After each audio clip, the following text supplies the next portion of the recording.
I am so tired of you acting like you speak for the people of the state of Indiana or the city of Indianapolis. You do not speak for me or anyone I know. Now listen, you two jerks.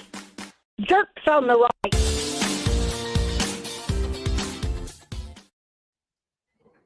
Hello, everybody. Good morning. Hello. Happy Thursday. Coming up on the show today, Signalgate. It's still happening. We're talking about that. Classified. It's still happening. No. Classified or no. Talking about that. Also, Andrew Tate is a complete and total scumbag. Oh my God. And defund NPR. Defund it. Let's.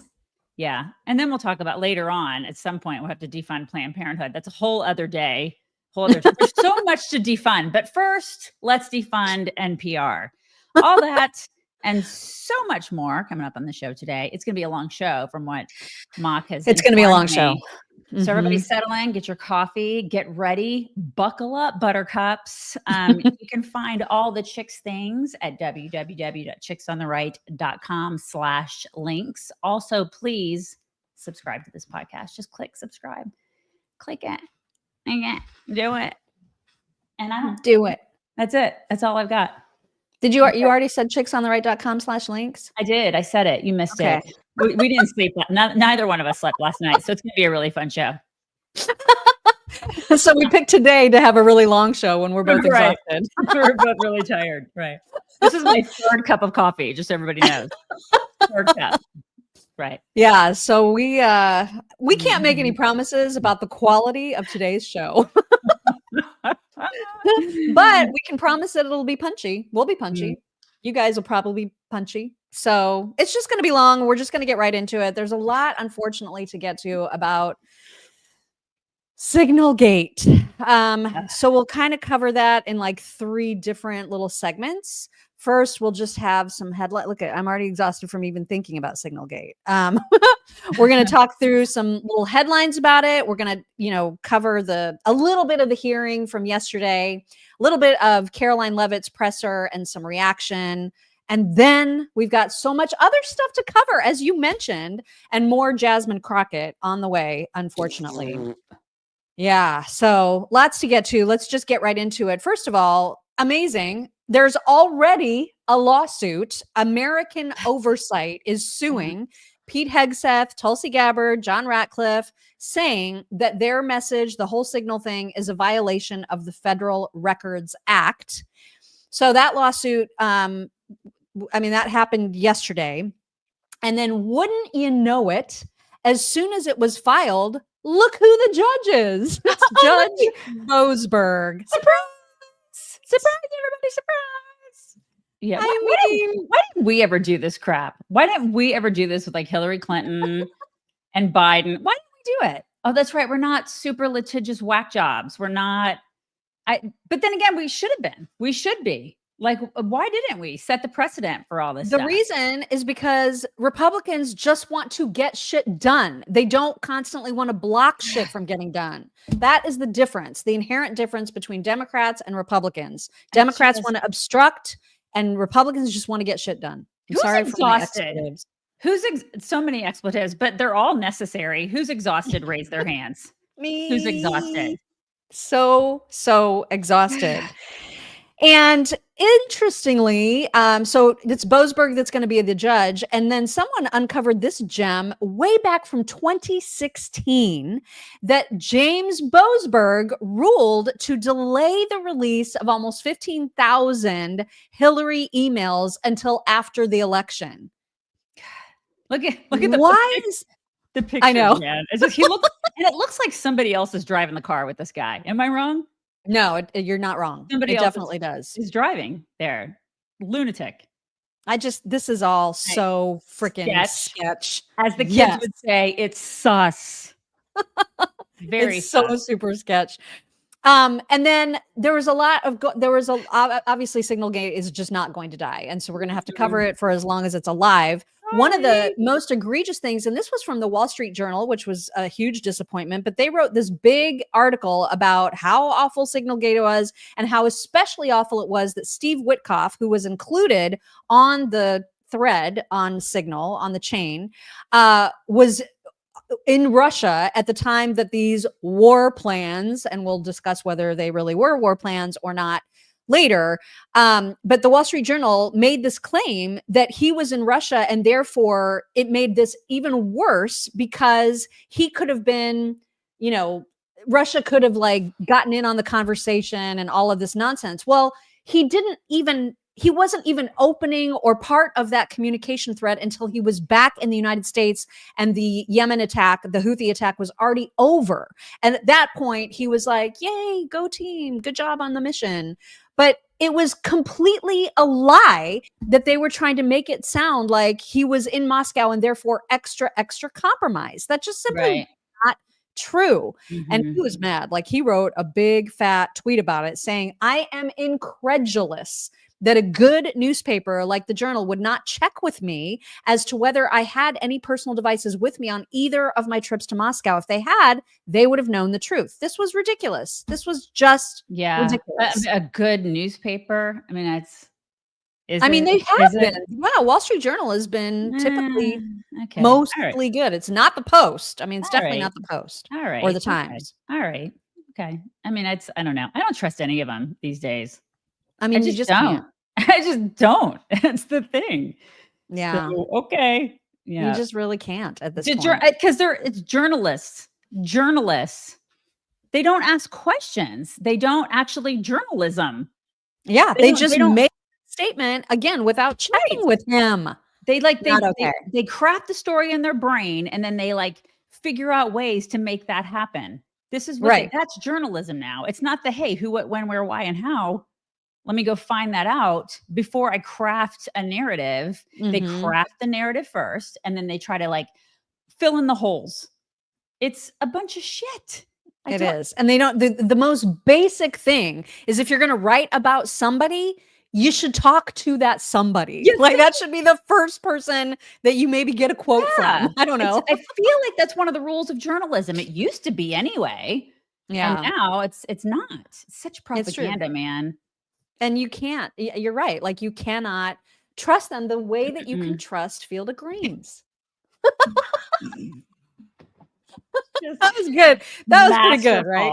Especially being tired. I mean, I know, right? Props, man. Props.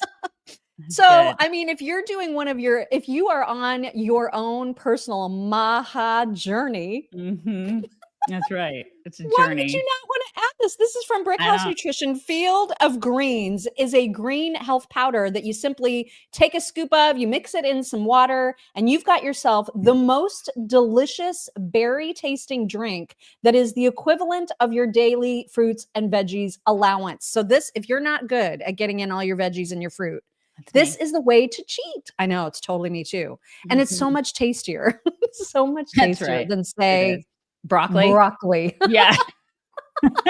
Broccoli. So much better. Or like spinach. I mean, I will eat those things, but not enough. And that is why you take the Field of Greens. This, by the way, this would have been a non-starter for us. Like if they would have come to us and said, hey, how would you like to endorse a green health powder? I would have been like, no.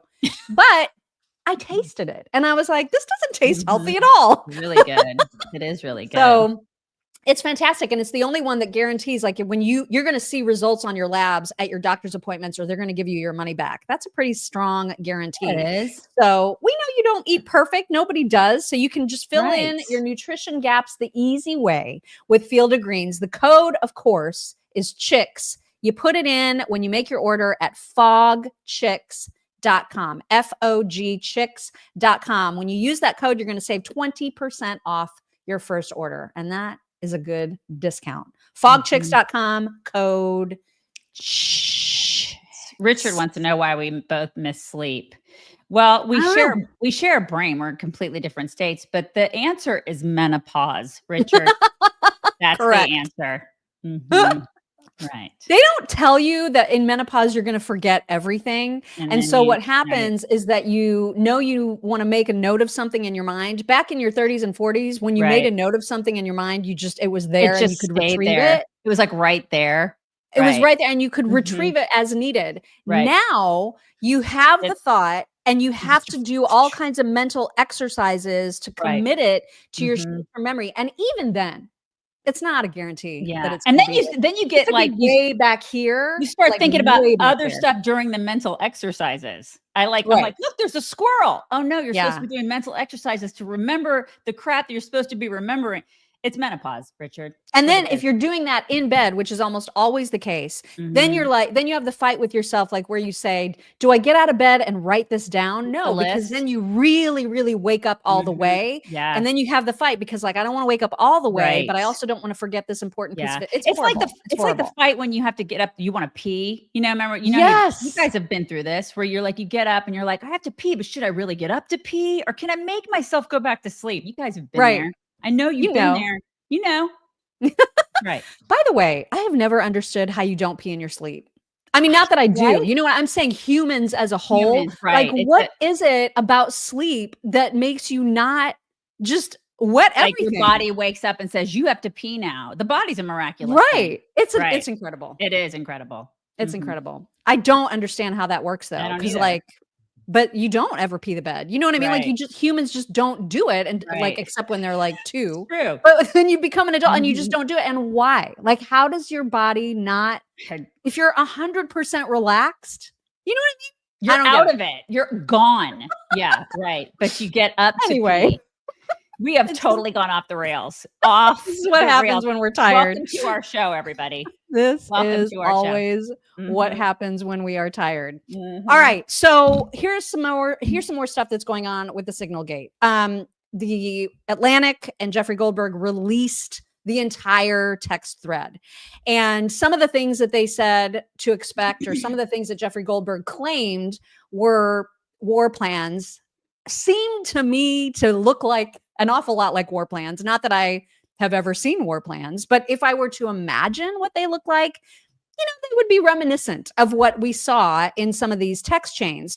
But that can be debated. And probably the most important note, I would say, when trying to decide, are these war plans, are they classified, whatever, because they're saying they're not classified. They're saying that it's sensitive information. A lot of argument about that. But it does seem to me that Pete Hegseth, as Secretary of Defense, would be the guy to say whether or not something is classified or not that falls under his department. You know what I mean? Right. I do. So I feel like he gets to make that call, but I could be wrong about how all that works. We can tell you without a doubt that you can see how this happened. This is the small chat group, and you can see at the very top, it says Michael Waltz added you to the group. Yeah. So there's not any question about the fact that Michael Waltz added Jeffrey Goldberg to the group. That's just that. You know what I mean? It's a lot of There's people. no arguing 19 members is a lot. I think 19 is a lot. Yeah, I mean, it's not a small group. No. It may say small group, but it's not small. Doesn't feel small. I mean, you put 19 people in a room, it's a lot of freaking people. Yeah. A lot of people to track. Here's just an example of a little bit of the timeline. War plans typically say there's a timeline and here's what we're going to do. And that's exactly what this screenshot is. It's talking about the time. It's talking about the launch time, what they're going to use, where they're going to strike, not specifics, but in general at a location. And then, the bombs are dropping. Like, it's some detail, but not a huge amount of detail, but some detail. And so there's a lot of argument. Does this count as classified? Does it not? I don't know. What do you think? Yeah, probably. I don't think it should be Pete that's on the hook for this. I think it's Mike Waltz. Yeah, I tend to agree. I think he's ultimately responsible for this. And I think honestly, I think he's the one who should take the fall. If everybody's going to shut up about it, it should be him taking the fall for this. And then everybody would shut up. I kind of think so too. I just wish that that's how they handled it because, but there's plenty of criticism for Jeffrey Goldberg. Like there was a great tweet from Sean Davis who said, I like how Jeffrey Goldberg went from saying he couldn't possibly share the texts because they would destroy national security to publishing them like 5 seconds later. These people are so unserious, which is right. Yeah. I just hate this whole thing because I get so, as you would say, bajiggity. I get very defensive about it. So it's hard for me to be objective in this whole thing because there's such crap on the other side. Oh my God. They just were awful. And it's hard for me to, listen, it was a bad mistake. It was bad, really bad. It was bad. But the mistakes that were made on the left are just indefensible, And so for them to point fingers at us now and be like, "Oh my God, it's so terrible," I'm just like, you don't get to do that. You don't get to do it. Like maybe it's kind of like somebody making fun of somebody in your family. You know what I mean? Like I can make fun of my sister, but you can't make fun of my sister. You know what I mean? Yeah. Like and that's how I feel about this whole thing. Like I can razz my family members, but you razz my family and I'm going to come after you, bro. And that's how I feel about this. Like I'm so defensive. So I have a hard time having like an objective point of view about this because I'm very protective of our side because we usually follow the rules and we try to do things by the rule book. We screwed up this one thing. Yeah. And then they're just like, "Oh my God, we have to pounce on it." And this is after years of these people literally doing everything they can to take Trump down. They tried to kill him, And there's been no accountability over there. So like, I feel like it's highly extra objective of us to be like, Mike Waltz should probably step aside because nothing has happened to anybody on the other side. And people died. Nobody died in this mission. And so the bad guys did. Well, yeah, you know what I mean? but I mean, no one was in jeopardy. No one's lives were unsafe. I mean, it's so different than stand withdrawal, and no one was held accountable in that. No one. Right. So that's why I have a hard time being objective. I do, and I'll do it. I'm honest I'll be your devil's advocate. Okay. I'll be your devil's advocate. So The Atlantic is mad. They released a statement saying attempts to disparage and discredit The Atlantic, our editor and our reporting, follow an obvious playbook by elected officials and others in power who are hostile to journalists and the First Amendment rights of all Americans. Our journalists are continuing to fearlessly and independently report the truth in the public interest. Oh, yeah. We're hostile towards journalists because you suck. And then here's a flashback to 2017 when The Atlantic called Signal, quote, the gold standard of encrypted messaging, and admitted that it was used by Obama and Hillary Clinton staffers. So this is nothing new. This is a long time used thing. This was already preloaded on the phones, as we mentioned yesterday. They loved it. When Democrats were using it, it was great. Yeah. Exactly. Again, with the double effing standards. I mean, who's sick of it? Raise your hands. I'm so tired of this shit. So there's still a lot of debate, again, about how serious or classified or secret or sensitive or whatever word you want to use the information was.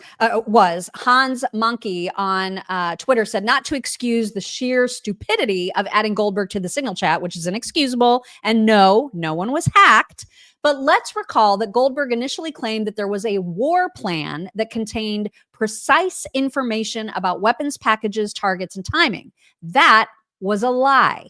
What he's actually released, something he could have shared from the start, is not a war plan. There are no names, no specific targets or locations, and no coordinates. It basically just says some F-18s will strike a terrorist somewhere today. I mean, he's not wrong. I mean, that kind of made me feel a little bit better, right? Yeah, it makes me feel a lot better. He's not wrong. But then, because I'm trying to be objective, then we have Glenn Greenwald, who said, I'm not going to pretend to care whether the U.S. government is ably hiding its secrets. A journalist's job is to unearth them, not help hide them. But if Goldberg had published all of this before the Yemen bombing began, would the Trump White House have said, no problem, it's not classified? And that's the part that makes me feel a little yikes about it. Because clearly this was information that, had it gotten out before the strikes, could have been totally devastating. Perhaps, yes. So I don't like that. But it is, like, to your point, the Democrats are being so hypocritical about this. One of them, I mean, all of them are, but Elizabeth Warren being hysterical over this, bitch, please. Right. I mean, come on. Pete Hegseth had even a sliver of self-respect and sense of honor, he would have already put his resignation on the president's desk. And if he's not willing to do that, then the president of the United States has a moral and, in my view, legal obligation to fire him. Up. My God. You pretended to be a Native American and you're talking about self-respect. Take all the seats. Right. Especially because, as Banshee pointed out, she called for 0 people to resign. Over 13 of our service members dying, and this disastrous withdrawal. She called for no one to resign over that. Not a soul. None of them did. So that's the thing. None of them did. And none of them gave a crap about those 13 people. Do you know any of their names? I mean, they're all despicable. All of them. Mm-hmm. I cannot be objective. You know what you need? You need to think about dogs. Dogs. I just got a reorder of the best preventative / treatment powder with this handy dandy little applicator tippy thing that makes it so easy. You know, you can actually, I know this is going to sound kind of crazy, but you can use this preventative / treatment powder for your dogs as a dry shampoo because it makes them smell yummy. And it's like a deodorant / dry shampoo for your dogs. And it has the added benefit of killing off any of the yeast or other bacteria that can cause them to have all the itchy, scratchy, irritated red skin. Pro tip, put it in your boots and your shoes as a human. It's a good little pro tip. Yeah. Yeah, because these, like their shampoo, for example, this was actually originally made for humans. It was made for humans who don't want all those like really harsh chemicals on their hair, because it does not have, I have to read these because it's like science and I never remember it, but it does not have sodium lauryl sulfate, petroleum, or chlorhexidine, which does come in a lot of human shampoos and dog shampoos. You don't want that because that's the stuff that strips away all of the necessary oils that keep their coats, your scalp healthy. Plus it smells good. It's got like this really nice summery citrusy smell. So all of their products are usable not just on dogs, but humans, cats, horses, whatever the animal that you've got to deal with. Coat Defense will take care of a lot of the skin irritation issues that might be driving you to take them to the vet. So before you spend a bunch of money at the vet, try coatdefense.com. When you use code CHICKS, you're going to save 15% off of your entire order, whether you get people stuff or cat stuff or dog stuff or whatever. coatdefense.com /CHICKS.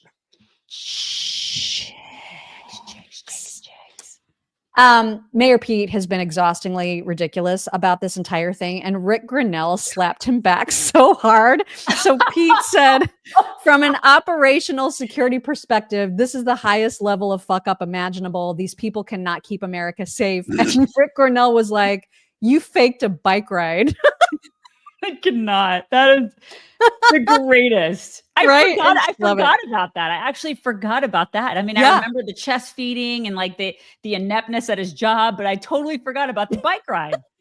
No, and now I remember he did that. What an idiot. Oh my God.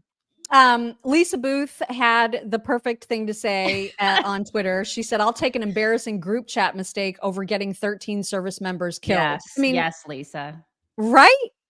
Yeah. And then we had a couple of people that really just sort of put a fine point on this entire debate. And I loved how, for example, Ari Fleischer talked about this on Twitter. He said, I don't think this is complicated. The ongoing mission against Yemen was and is a success. Keep it up.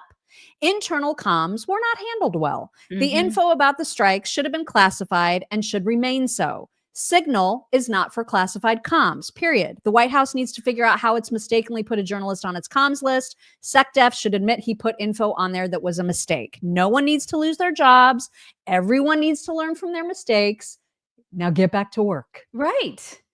I love that. I know. I agree 100% with Ari Fleischer. Yeah.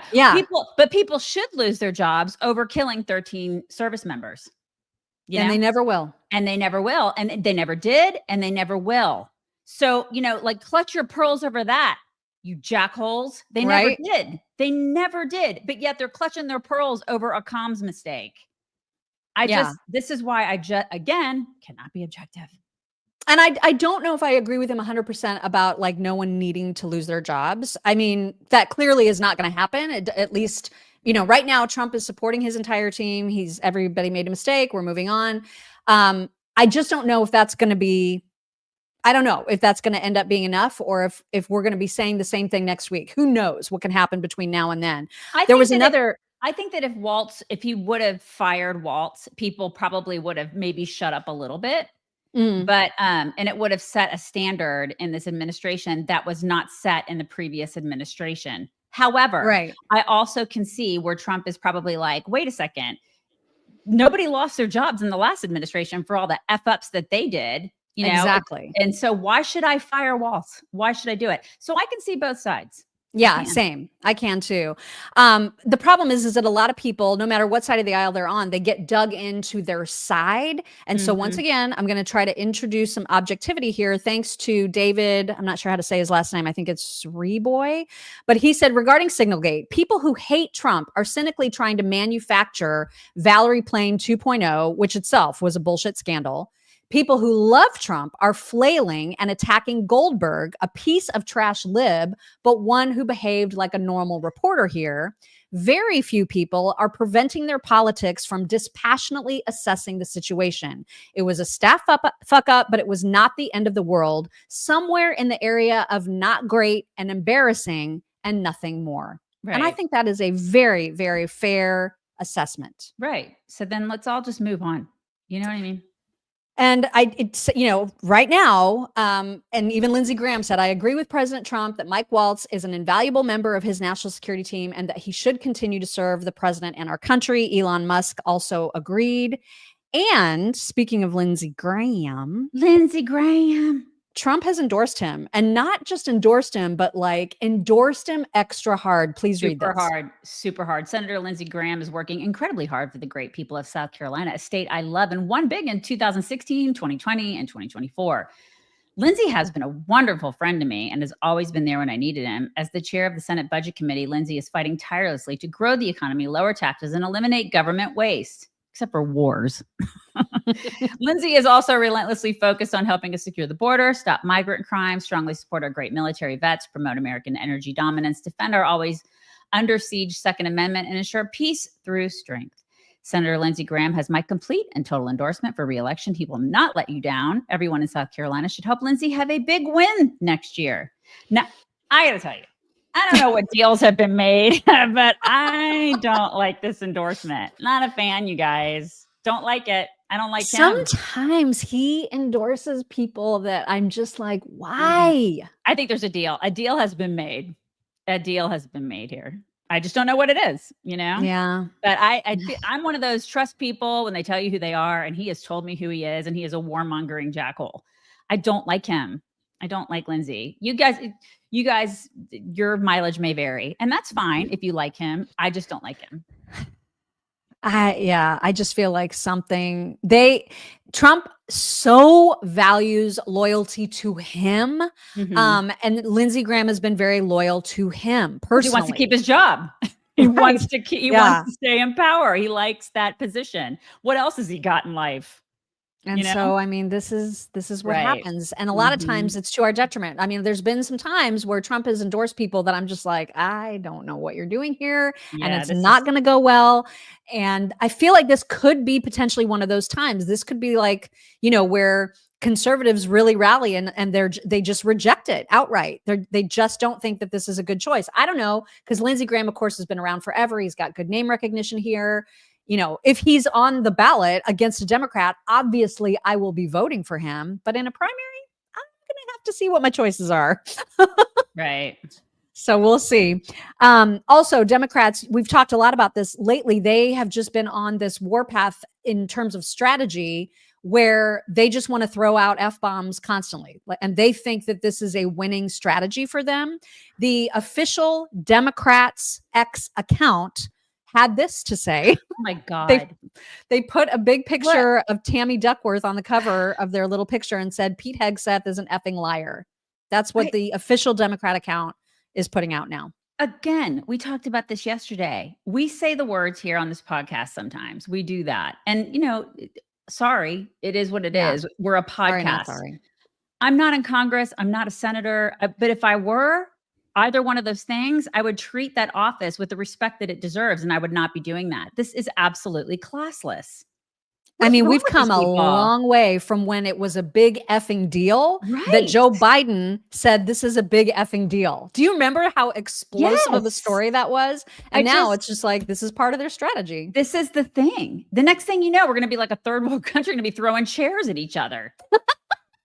Honestly. Yeah. I don't think we're very far from that. We're not. I really don't. We're not at all. It's gross. Yeah, it really is vile. Before we get back to Signalgate, we do need to talk about one of the most disgusting men on the planet, Andrew Tate. You will not convince me otherwise. I don't care how much you try. Right there with you.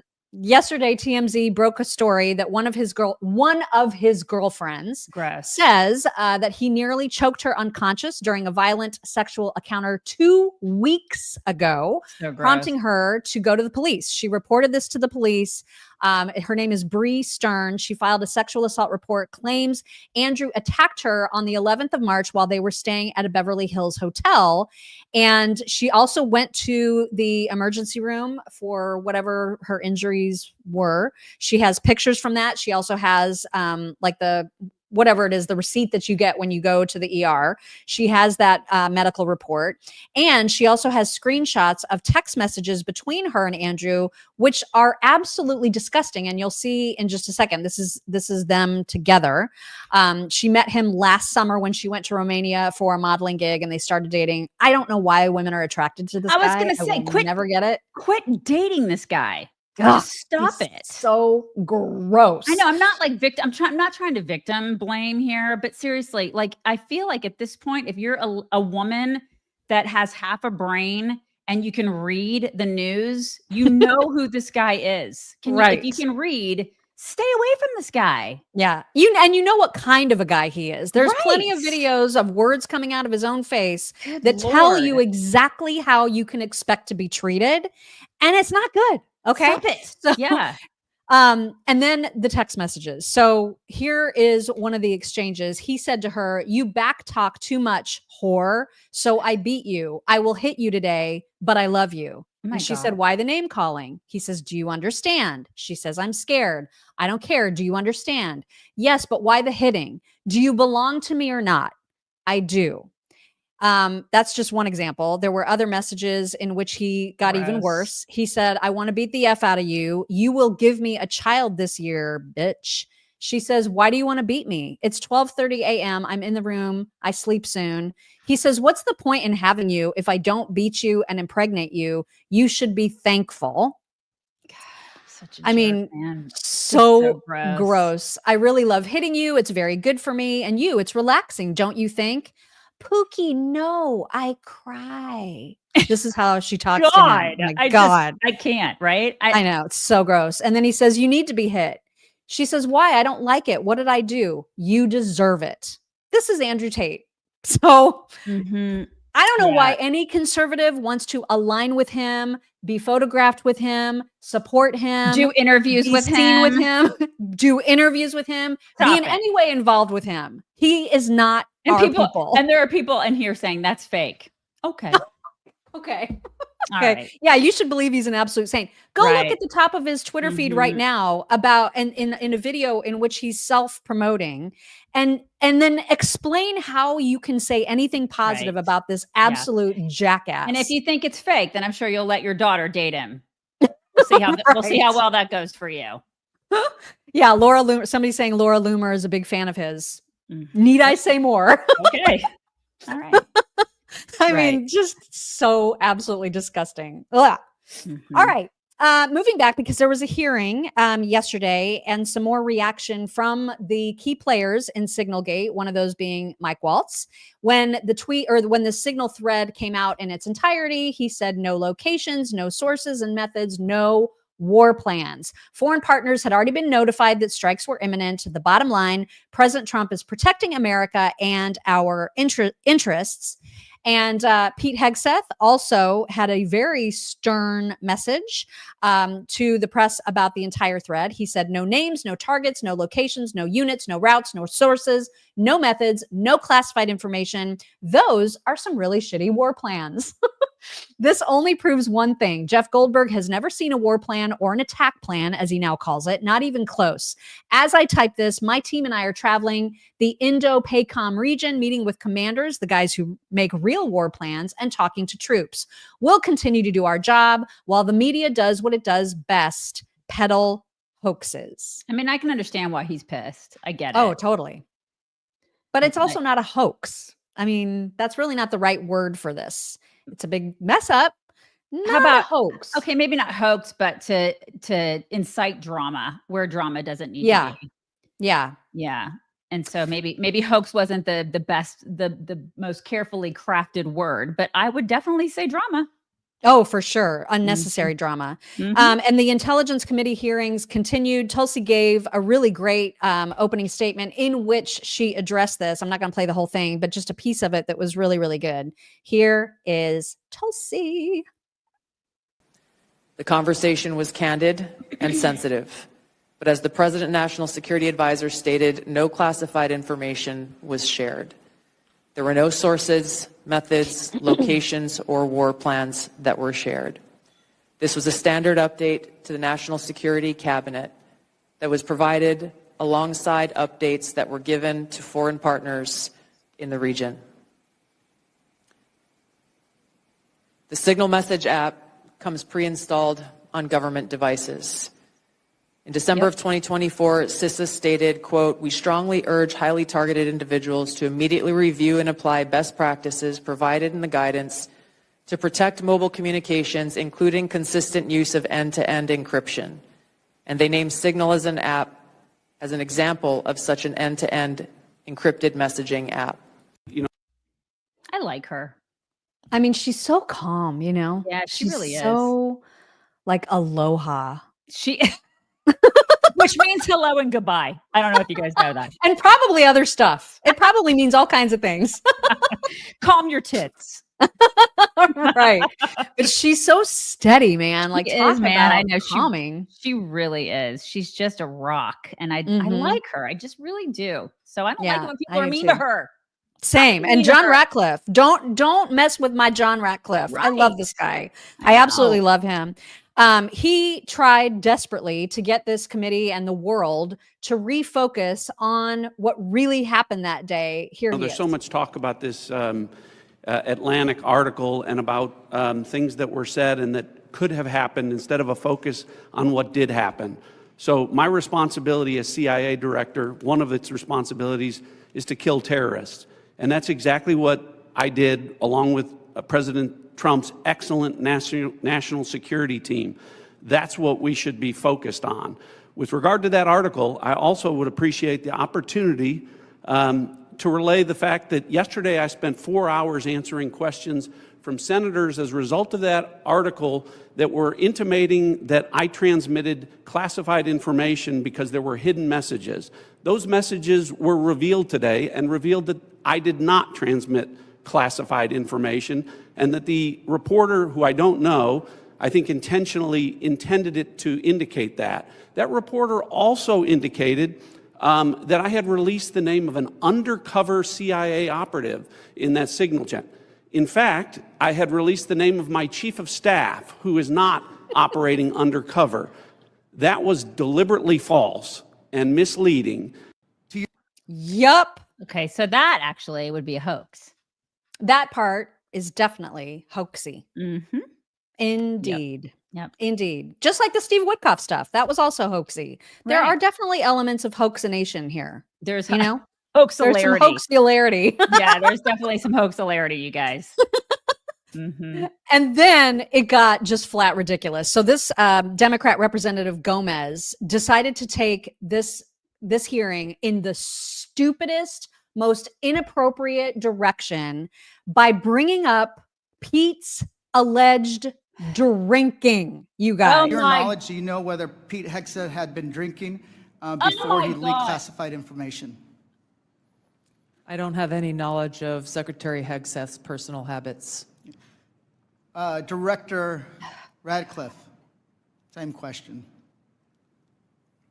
Yes or no? No, I'm going to answer that. I think that's an offensive line of questioning. Right. The answer is no. I find it interesting that you Hey, want to. I yield back. I'm This is going my to answer.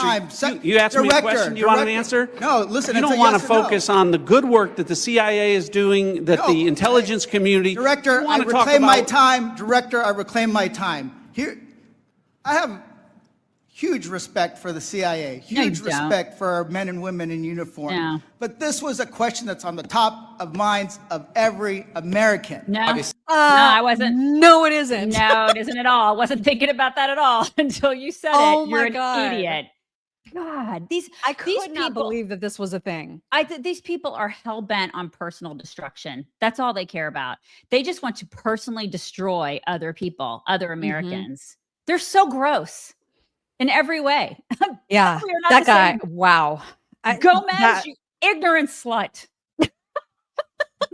for real. God. Ugh. So I may be totally paranoid here, but you tell me what you think after you watch this clip of Marco Rubio. So Marco Rubio was asked about this. All of them are being asked about this incessantly, right? We know this. He is defending his own behavior, which I would too. If I was put on defense, I would be defending my own behavior. But to me, I may be reading way more into this than I should, but to me, it suggests the possibility of some angst in the top tier, in the between the group themselves. Do you know what I mean? Okay, let me because see, because you may be reading. I don't know. Let's see. I may, but I could just be extra paranoid. The reason I say it is because if this were me, if I were part of this group and I had expected that Mike Waltz or whoever was setting up the group was doing it correctly, I'd be super irritated that I had to be part of this whole scandal. You know what I mean? I'd be irritated. It's like, why And did you drag me into this crap? Right, exactly. And so Right. that's the sense that I'm getting. And I could be totally misreading it. You guys decide. Here's Marco. Someone made a mistake. Someone made a big mistake and added a journalist. Nothing against journalists, but you ain't supposed to be on that thing. So they got on there and this happened. I've been, so I can speak to myself or my presence on it. I think my role on it was just speaking for my role. I contributed to it twice. I identified my point of contact, which is my chief of staff. And then later on, I think 3 hours after the White House's official announcements had been made, I congratulated the members of the team. I've been assured by the Pentagon and everyone in obviously that was a mistake and that shouldn't have happened, and the White House is looking at it, but that none of the information. Yeah, I mean, I think there's the kind of angst there that you have when your parents are using FaceTime. You know what I mean? You know what I'm saying? And my mom, like, I love you, Mom. She's going to watch this and she understands. But like when your parents use FaceTime, all you see is like their chin or like their eyes. And you're like, move the phone away. Like technology can be a challenge for certain people. And I think the Signal thing was a challenge for Waltz, and it was already preloaded. It was a challenge. He didn't know what the hell he was doing. And so there's other people it's not so much of a challenge for, and they're like, geez. And they're kind of mad about it, This is the thing. It's angst. It's angst because they're like, if you don't know how to use it, then maybe have somebody else help you use it, or don't freaking use it, because now we're all having an answer for your not being able to use it. I just hope that it doesn't get to be, you know what I mean? I just don't want any of this. I think it's fine. It's going to blow over. Give it a week. The news cycle is crazy. You know how this news cycle is. I know. Literally, I know. in like next week, we're going to be talking about different crap. So there's going to be a whole other drama happening. Okay. There always is, right? Am I wrong? All right. Well, let's hear from Pete. Everybody's calling, like all the Democrats are calling for Pete to be the one to resign over this. They just want him gone. Clearly, that's what they want. So here's Pete addressing this actually on video. Nobody's texting war plans. Well, I noticed this morning out came something that doesn't look like war plans. And as a matter of fact, they even changed the title to attack plans because they know it's not war plans. There's no units, no locations, no routes, no flight paths, no sources, no methods, no classified information. You know who sees war plans? I see them every single day. I looked at them this morning. I looked at attack plans this morning. You know who does attack plans and war plans? Men like that admiral right there, Paparo, for the Indo-Pacific, or Eric Kurilla, our general in CENTCOM. They do attack plans and war plans. And thank God we have those leaders who do it and do it well, and our enemies know it. My job, as it said at top of that, everybody's seen it now, team update is to provide updates in real time. General updates in real time, keep everybody informed. That's what I did. Okay, so he needs to dig in. I'm fine with him digging in. He needs to just be like, I'm not even leaving. Right. You know, because I like him and I want him to stay. I do too. I mean, I do want all people to stay. I know a lot of people in the comments they're wanting us to talk about this Alex Wong guy. And I get it because he is the staffer to Mike Waltz, who allegedly had I guess, access to this. Maybe he was using Mike Waltz's phone. He's the one that set up the chat. He's the one that accidentally added Goldberg. I don't know. Charlie Kirk, though, I thought had a really interesting take on this. And he seems suspicious of Mike Waltz, and whether it's Alex Wong or whether it's Waltz, here's what Charlie said. How did Jeffrey Goldberg get added to a private government signal chat?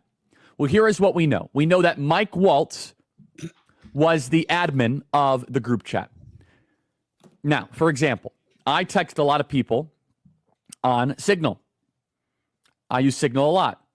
The thing about Signal is that when you text somebody, so for example, let's just say my wife, if I were to put E into my Signal group or Signal new message, she is the first contact. Why? Because I message her a lot on Signal. Or for example, if I want to message another one of my friends that I message on Signal, let's say Mike Davis, who I message a lot on Signal. Mike Davis comes up as the first contact. Meaning, when you type in a letter, whether it be J for Jeffrey Goldberg, you had to have had established contact with that person in order for that contact to come up first. Right. In order for this to have been a mistake that Mike Waltz made, he would have to have a lot of contact with Jeffrey Goldberg. Enough so much that it populated as the first contact to be added on Signal. Yikes. And Mike Waltz is the admin of this chat. We're going to play a piece of tape, though, because either Mike Waltz is completely lying or Signal is compromised. Yeah. I mean, and maybe that is true about his helper dude. About maybe Wong. About Wong. Yeah. Yeah. Darren says that he got the Wong number. Darren. So great. It could be, but I think that Charlie has some valid points there. This is something to look at. That's the part where I get like, I don't know that this is a forgivable, let's just look past it kind of thing. I just don't know, you guys. I don't know. But I'll tell you who definitely has a strong opinion about it, and that is Barstool's Dave Portnoy, who said, I mean, he had one of his emergency broadcasts, and this is just a tiny little piece of it. Poo-poo it. You can't downplay it. You have to sit up there and be like, holy shit, this is a up of epic proportions. There will be accountability. I will get to the bottom of this. And frankly, I think I don't like calling for people's heads. Michael Waltz, it seems like you're the guy who added him to the group chat. You have to lose your job. You should step down. You cannot be adding random people to a group chat with this sensitive, classified information. Just be like, oh no, poo-poo, it's on him. He should have left the group chat instantly. This guy shouldn't have stayed in. It's on Jeffrey Goldberg for not immediately being like, hey, I should be here. No. It's on you for adding him. Or maybe it's on Alex Wong. I would be fine seeing Alex Wong go. Like, nobody knows who that guy is. If he's really the one behind it, then get rid of him. Make it a big spectacle. Say it. Say this guy had the access to my phone. He's the one that added him. Alex Wong Right. either has something on Michael Waltz that's preventing him from doing this very easy solution, or Michael Waltz is the problem. Yeah, because he's Something's the one gotta happen. he's the one that did something wrong. Right. He's the one that did something wrong. He did something very wrong, you guys. Oh my God. Anyway, let's move on to we're getting through the day, right? Like we're moving Right. through yesterday. Yeah. Karoline Leavitt had a presser. You know she was dreading this. I think she had fun. Oh, I think she actually was enjoying the SmackDown. I don't think she liked it. You don't think she liked it? It was like she could not wait to get out of there. She cut it short as soon as she could. She cut people off left and right. She's Did a beautiful great job. at it, but Did I a don't beautiful think she job. liked it. She had a perfect opener. Here's just a little bit of Here it. are the facts. The National Security Advisor has taken responsibility for this matter. And the National Security Council immediately said, alongside the White House counsel's office, that they are looking into how a reporter's number was inadvertently added to this messaging thread. We have said all along that no classified material was sent on this messaging thread. There were no locations, no sources or methods revealed, and there were certainly no war plans discussed. The Atlantic has even admitted this themselves. Their release of these internal messages validates the truth, which we have been saying all along. If this story proves anything, it proves that Democrats and their propagandists in the mainstream media know how to fabricate, orchestrate, and disseminate a misinformation campaign quite well. And there's arguably no one in the media who loves manufacturing and pushing hoaxes more than Jeffrey Goldberg. Okay. So there was that part. And then she was like, we are not going to be lectured by the same idiots that defended the Afghanistan withdrawal and Joe Biden's entire fake presidency. Right. Sit down, everybody. So here was that part. Point. Beautiful. We are not going to be lectured about national security and American troops by Democrats in the mainstream media who turned the other cheek when the Biden administration, because of their incompetence, left 13 service members dead in Afghanistan, and not a single person in the previous administration was held accountable for that botched withdrawal. Joe Biden said, in fact, it was a great operation. That is despicable. It's unacceptable to this president and this Secretary of Defense. The National Security Advisor has taken responsibility for this inadvertent number being added to the messaging thread. But above all, we take the lives of our troops, safety, security, prosperity around the globe with the utmost seriousness. Yeah, and nobody died except for the bad guys. Nobody died except the bad guys. So take all the seats. She handled that beautifully. So good. She's good. KJP is like, oh, damn, I'm going to go get a little show at MSNBC. It's like, God, you have no idea. I mean, she just could not. No one even knew what it was like to do this job until she took this job. And now everybody's like, oh, snap. She's so good at it. And she had 0% patience for some of the girls. Kaitlan Collins, she had no patience for.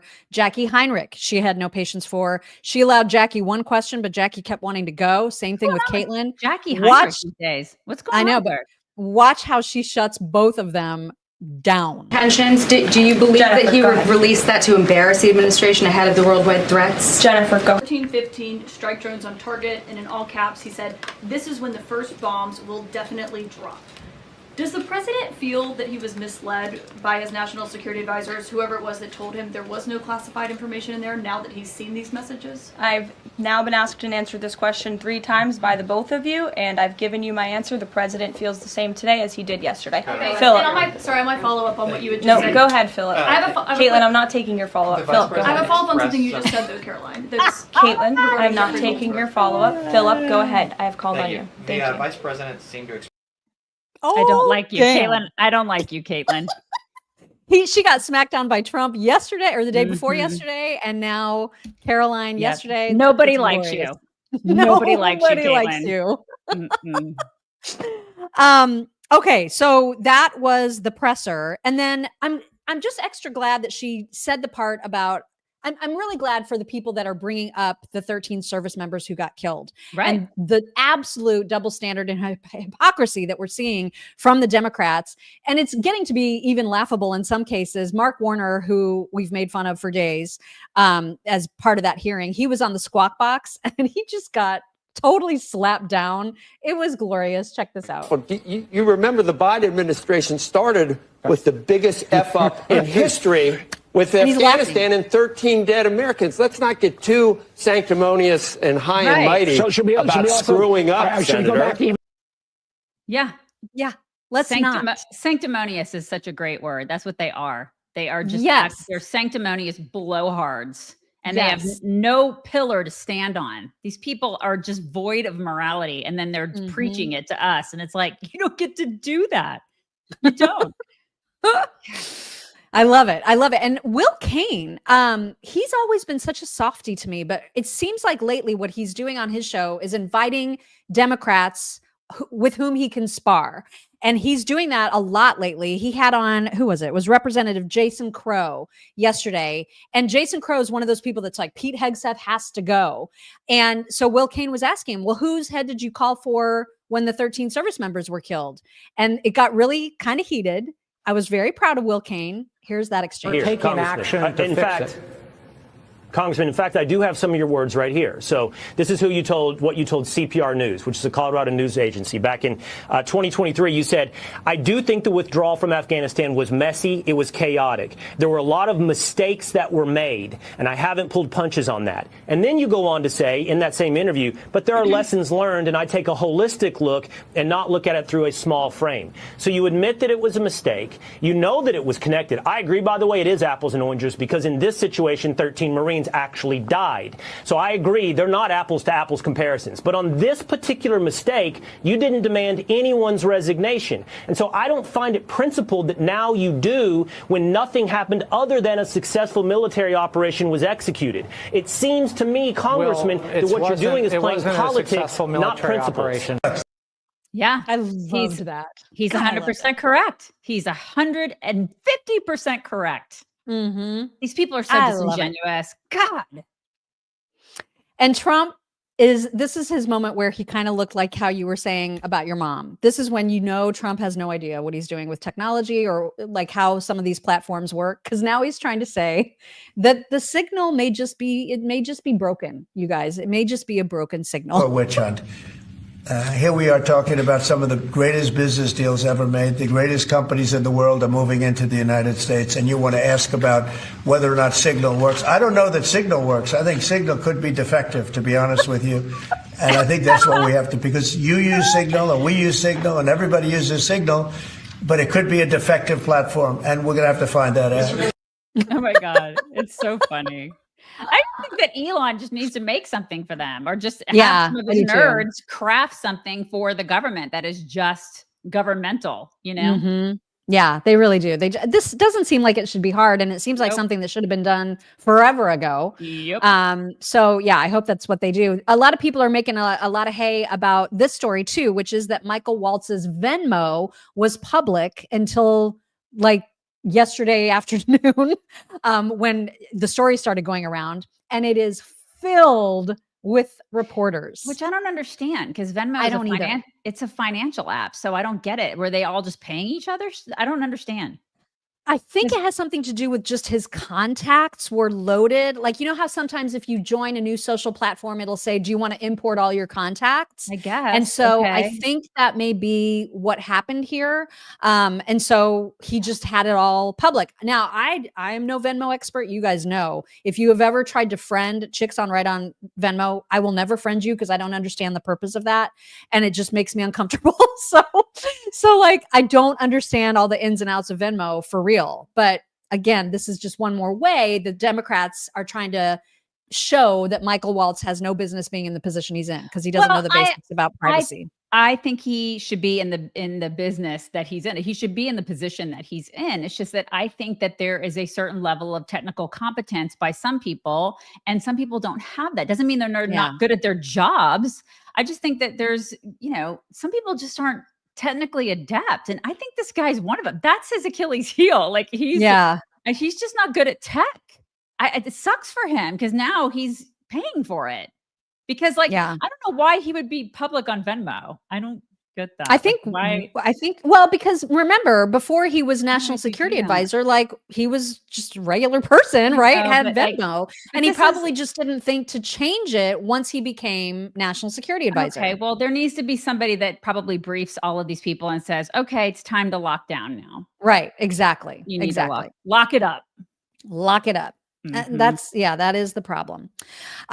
Okay, so we talked about Kaitlan Collins a moment ago, and interestingly, she had on VA agency secretary admin Doug Collins, who we adore. And so there was a Collins versus Collins little spat that took place yesterday, and I think Doug Collins definitely won it. He shows how to deal with media. This was so fun to watch. Oh my gosh, you're going to love this. Do you believe that a mistake was made here, though, to have this conversation, to add a reporter, and to have it on an unsupported, classified group setting? Kaitlan, as I've just told you, I've just answered the question. I wasn't a part of it. And, I'm not going to speculate more than what the president's already talked about and those who've been involved have talked about. But we'd love to talk about the veterans. Yeah, and I do have questions about the veterans, but given what we saw with the group chat and how this was used, you are a member of the cabinet. You obviously know these other members, several of them who were in there. Is this typical for the cabinet to have conversations over Signal? Is this something that you use? Well, Kaitlan, Senator, you undoubtedly do not want to talk about the VA. I have a question as VA Secretary. As cabinet, I want to ask you, because I've been curious about this, because my job is to take care of veterans, and I would like to know why CNN is hostile to veterans, especially one in Florida where you just had a $5 million defamation suit taking offense at a veteran who was trying to help people. In fact, one of your employees actually said, we're going to nail him. I have a question for you, Kaitlan. Is that employee still employed? Are you really concerned about veterans? So if we don't want to talk about veterans now, you want to talk about everything else, I'd like to hear from CNN as the veteran cabinet secretary why CNN seems to have a problem with veterans. Well, Mr. Secretary, respectfully, my question was about whether or not you as a member of the cabinet use this. And respectfully, I'm conducting the investigation. And I do have a lot of questions for you on Veterans Affairs, but I don't think it would be unwarranted to ask. What you want to do is talk about a subject that I've already answered. And if you want to continue this like this, that's fine. But there are VA employees who are working very hard. There are veterans who get their care from the VA and they get their benefits from the VA. And it does me no good to speculate on something that I've already asked and answered. So I've asked and answered your question. Why don't you answer mine? Are you still, is this person still employed who said they were going to nail one of my veterans? Who you had to do a $5 million award from a jury because of defamation, and then you settled the case. Answer my question. Respectfully, sir, I'm asking the questions here, and I have no involvement in referencing there. Oh, my God. I can't even tell if she's uncomfortable. I can't tell. Because she's Maisie. She has no expression. She is your dog, Maisie. She is emotionless. She is just a freaking robot. Like, there's no emotion there. Could you guys see any emotion? I was waiting to see if she was getting uncomfortable, and I don't think she may actually be an android. I couldn't tell. There's nothing there. That's so bizarre. Nothing. Somebody said she's dead inside. That's exactly right. She is. Wow. I mean, this is her whole world. You know what I mean? Gosh, yeah. This is a person who does not have an existence outside of CNN. Just no emotions. But that is really sad. I actually felt sad for her for like half a second. Wow. That's crazy. It's something. Yeah. Yesterday, Trump, he did a lot. He was very, very busy yesterday. He spent some time talking with the newly formed Republican Women's Caucus, at which, by the way, what's her name? Oh my gosh, I just slipped my mind. The woman who just announced that she's pregnant. Oh my gosh, what is it? Who is it, you guys? McEnany Kaylee. No. She's a congresswoman. A congresswoman. Oh my gosh, you guys! Who's the pregnant congresswoman? I don't know the pregnant. Do I know her? The pregnant. This is the menopause thing. This is the stuff that happens. Who's the pregnant congresswoman? Who is it? Tell us. I thought it was Cat something. Cat. What is it? It's Cat. Oh, the blonde lady. The blonde lady. Kat Kamek. Is it Kamek? Is it Kamek? Kat Kamak? Yes, but that's her. McCamek. Everybody's got menopause in here. Everybody. Okay. Kat Kamek. I know you're talking about. I think that's right. The blonde. You know who I'm talking about. She's adorable. Yeah. Yes. I love her so much. Pregnant? She's pregnant for her with her first baby. So super, super exciting. Anyway, she made that announcement there, and he was talking about some of the things that he's accomplished on behalf of women, how he has stood up for women. Here's just a little piece of that. No matter how many surgeries you have or chemicals you inject, if you're born with male DNA in every cell of your body, you can never become a woman. You're not going to be a woman. That's right. And that's why last month I proudly signed a historic executive order to ban men from competing in women's sports, and it was very popular. Yes, that was great. That was absolutely so great. Kat Kamak. Kat Kamak. Yes. Okay. She's awesome. And she's pregnant. So congrats to her. And I'm very sorry about all of our menopause. I was today years old when I learned that. Wow. Okay. Well, that's okay because most people were yesterday years old. So you're really not that far behind. Okay. All right. Good. Trump also announced new tariffs. There is going to be a 25% tariff on cars not manufactured in the United States. Here he is talking about that. And this is very modest. And what we're going to be doing is a 25% tariff on all cars that are not made in the United States. If they're made in the United States, there's absolutely no tariff. We start off with a 2.5% base, which is what we were at, and we go to 25%. And basically, as you know, and as you've been seeing, not reporting as accurately as it should be reported because it's a massive story. Business is coming back to the United States so that they don't have to pay tariffs. And I think, that's happening. It's great. I love it. I love it. It's happening. We're going to see some changes. I love it. We're going to see some changes. Very much looking forward to April 2nd when all of the stuff is supposed to go down and things are really going to start rolling. And then lastly in this segment, before we move on to some more great stuff from Trump's people, Trump also noticed that there was a reporter. I don't know who the reporter was, but there was a reporter wearing a mask. And a lot of people are saying that he was trolling her.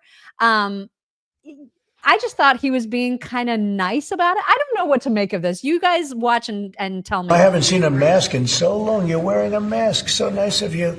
I haven't seen anybody wearing a mask in a long time. He's it's trolling. Good. You feel more comfortable, right? Good. That's good. He's trolling her. He was totally trolling. Oh my God. Absolutely trolling. Yeah, I would have done that too. I love that so I would have much. done the same thing. I would have been like, seriously, what? This is how I feel about like people in Austin who do that.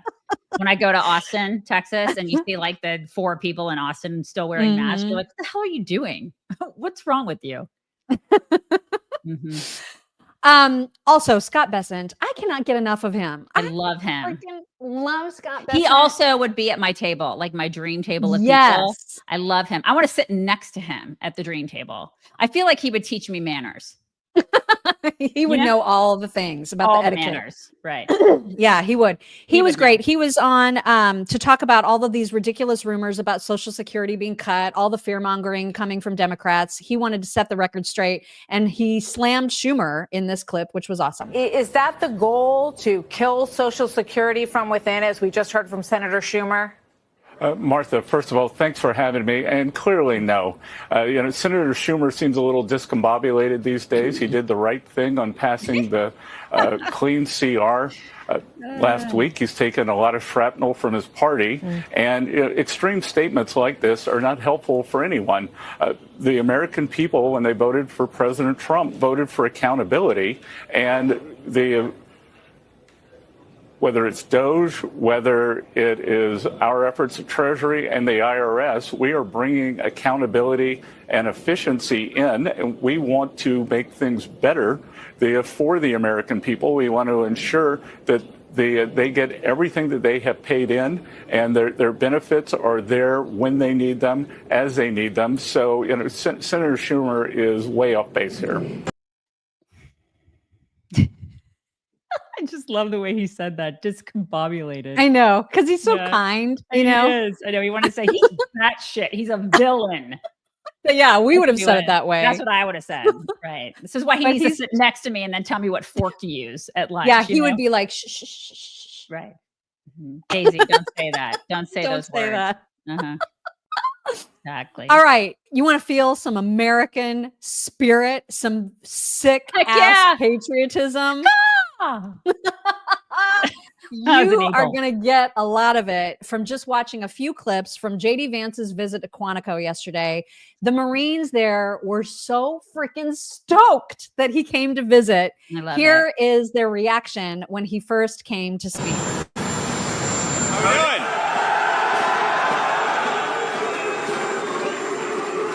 Oh my God, I love it.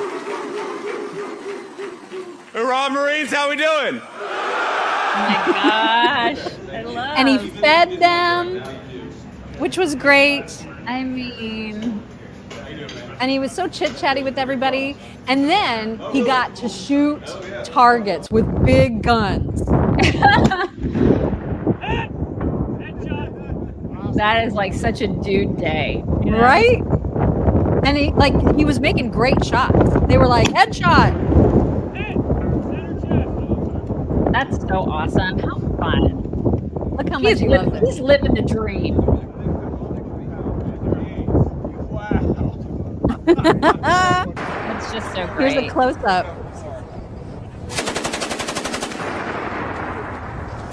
I love it. That is just so great. I hope he's our next president, you guys. Right? I just America, love man.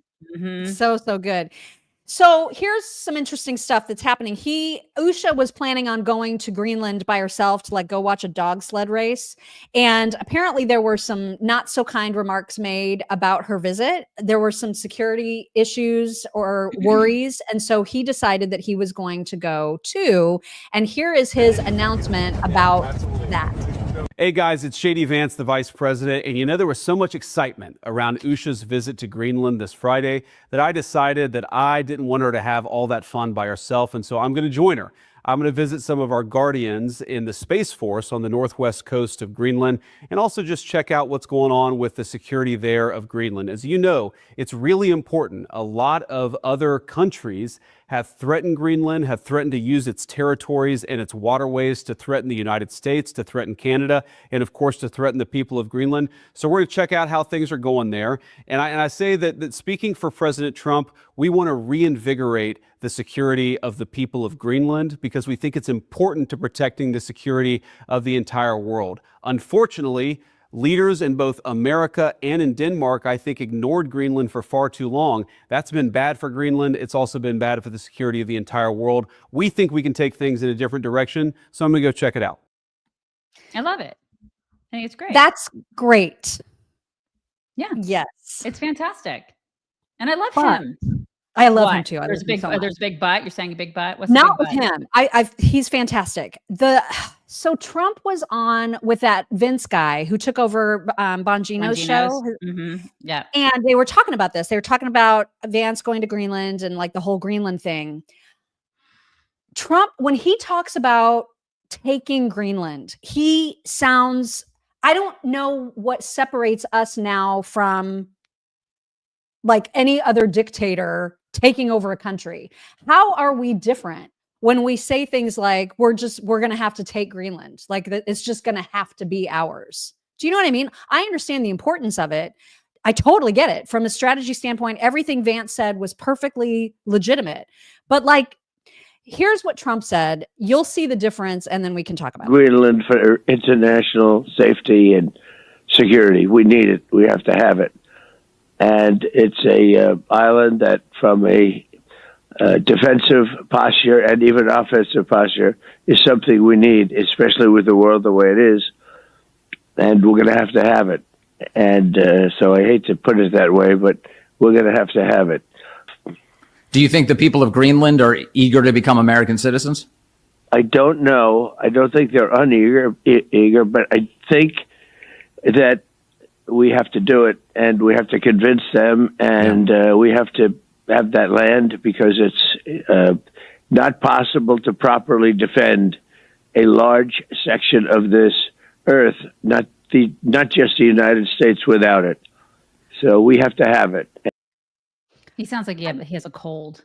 He did sound like he had a cold. Yeah. But he also, I get it. I get wanting it, but you know what I mean? Like, to me, maybe this is the thing that he does where he's saying the crazy thing so that it leads to a conversation that is not crazy. I don't think it sounds crazy. And I don't take it as like a sinister thing. I think that, and I don't think he looks at it as like, I'm going to be Putin and I'm going to take over that region. I think that maybe you're reading into it in like in a sinister way. He literally said we have to have it. I hate to put it that way, but we're going to have to have it. But I think of it as an economic thing. I think he's going to do it from a deal perspective, and not like, we're going to go in there with troops and take it over. He's just not that guy. He doesn't, I mean, he's not that guy. I hope that there's an art of the deal coming, because that sounds well, he is art of the deal. I think that's how it's going to be. I think it's going to be art of the deal. I think it's going to be, we're going to make you a deal that you cannot refuse. I think that's how it is. That's who he is. It's not going to be, we're going to come in there with troops and take over. It's just not going to be that way. That's not who he is. So I have no doubt. Maybe he could just, the way that JD Vance talked about going in to talk about why it's strategically important and that this needs to happen is vastly different from the way that Trump talks about it. That's all I'm saying. The way that he has lived his life is he has said, he has in his brain, he has said, I'm going to do this impossible thing. And then people are like, that's impossible. There's no way you can do that. And he's like, freaking watch me. And that's why I'm saying, like, maybe he's trying to say the most extreme thing so that a less extreme version of that happens. I don't know why anybody is surprised by this, least you. I don't know why you're surprised by this, because he's done that. He's basically said, I'm going to be the president of the United States twice. People shoot him. People try to do everything they can to keep him from doing that. And he does it. Like, he says the most unimaginable thing possible. And he does it. It's, if there's anybody that is like living in the world of what is it that people manifest? He is the man. He is mega manifester. That's who he is. If there's anybody that can show you that is the personification of manifestation, it is Donald Trump, right? And so this is what he does. I don't think he's a dictator. I don't think he's an authoritarian. I don't think he's some sort of oligarch. I just think he's like, this is what we're going to do. And I'm going to figure out a way to make it happen. And he's going to do it in his own corporate Donald Trump art of the deal way. And that's what I'm hoping. It's just, to me, it's like, why does he throw red meat at the people who call him a dictator, an oligarch, an authoritarian, where he could just sound exactly like JD Vance and say, we're gonna make some deals over there because it's important for us to partner with Greenland. You know what I mean? Because he's Trump, and he's always going to be Trump. He's never going to change. And you know what? That's why shit gets done. Because if there weren't people like him who thought big and dreamed big and manifested big, nothing would ever get done. Seriously, nothing big would ever happen. Thank God for people like him. And I'm glad that he trolls people. And those people are wusses if they can't handle it. Honestly, if you can't deal with it, get out of the way. Because a lot of us want stuff to happen. We got a mandate. We want stuff to happen. If you can't deal, go cry in your little like on oatmeal or whatever. Go cry and go sit by the side. And the rest of us are going to get stuff done. Because so do we want this to be like a 51st state or a 52nd state? I guess if we're still on the path to take Canada. Sure. I mean, that's seriously, sure. And you're right, Chris. We elected him for this exact reason, because we're tired of the same old, same old. We're tired of the status quo. He is actually getting things done. And I think that freaks people out, because he's running the country like a company. Like a great CEO. Some of us are ready for that. Some people are very uncomfortable with it. Well, get on board. Yeah, man. I don't think he is not a person who is going to go and take this country militarily. No. But he will be a person who makes them an offer that they cannot refuse. Totally. Totally. So he'll do it with economically, I think, for sure. Without question. But yeah, it gives fodder, though. Like it or not, it gives fodder to the people. See, he's a dictator. See, he said he's going to go in there and take them. That's all. They're gonna say what they want to say. People say what they want to say about us. You cannot control what other people say about you. Whatever. But there are people who get things done, and then there are people who stand by the sidelines. He is a get things done kind of guy. Which is why he sounds so exhausted. Right. Right. Because he never sleeps. Right. Mm-hmm. All right. I promised it was going to be a long show, and it is, because there was a whole other hearing that took place yesterday about funding of NPR, PBS, some of these public broadcasting places that have become so ridiculously far left. And Tim Burchett, God bless him. We're hoping to get Tim Burchett on our show because he's just such a dadgum great guy. Love him. Tennessee guy. I love him. So great. So he actually got the PBS CEO, and I can't remember her name, but he got the PBS CEO to completely demolish the left's current argument about why funding should continue for PBS. Because what about Sesame Street, you guys? What about Sesame Street? What about it? Here's what about it. Ms. Carter, is it true that HBO bought the rights to Sesame Street? No, it did not. It developed, Sesame Street entered an arrangement with HBO for a number of years. And it was a paid arrangement, correct? Yes, which allowed us to get the series for free during the period of that time. How much money was transacted during that? I don't know. Sesame Street is a private organization. It is separate from ours. Oh. That's so inconvenient. Oh, it's separate, you say. It's so inconvenient. Oh, my I didn't know that. That's so weird. I remember all the liberals who were like, they're going to kill Big Bird. Right. Really? Okay. All right. Yeah. So that's a thing that everybody needed to Defund know. it all. Defund it. Oh my God. Every last bit. Yeah. Tim Burchett also asked some questions to Catherine Marr. Now, she's the NPR lady that used to be at Wikipedia, and she has been a liberal social justice warrior forever. And so she got a lot of flack from a lot of different Congress people about previous tweets that she wrote terrible things about President Trump. She's written crazy batshit stuff about white supremacy, etc. And Tim Burchett was asking her about some of those. Here's how she excuses it. Ma'am, you said in your opening statement that you were going to be transformative, and I believe you failed to do that. Let me ask you, why did you call President Trump a fascist and a deranged racist sociopath in 2020?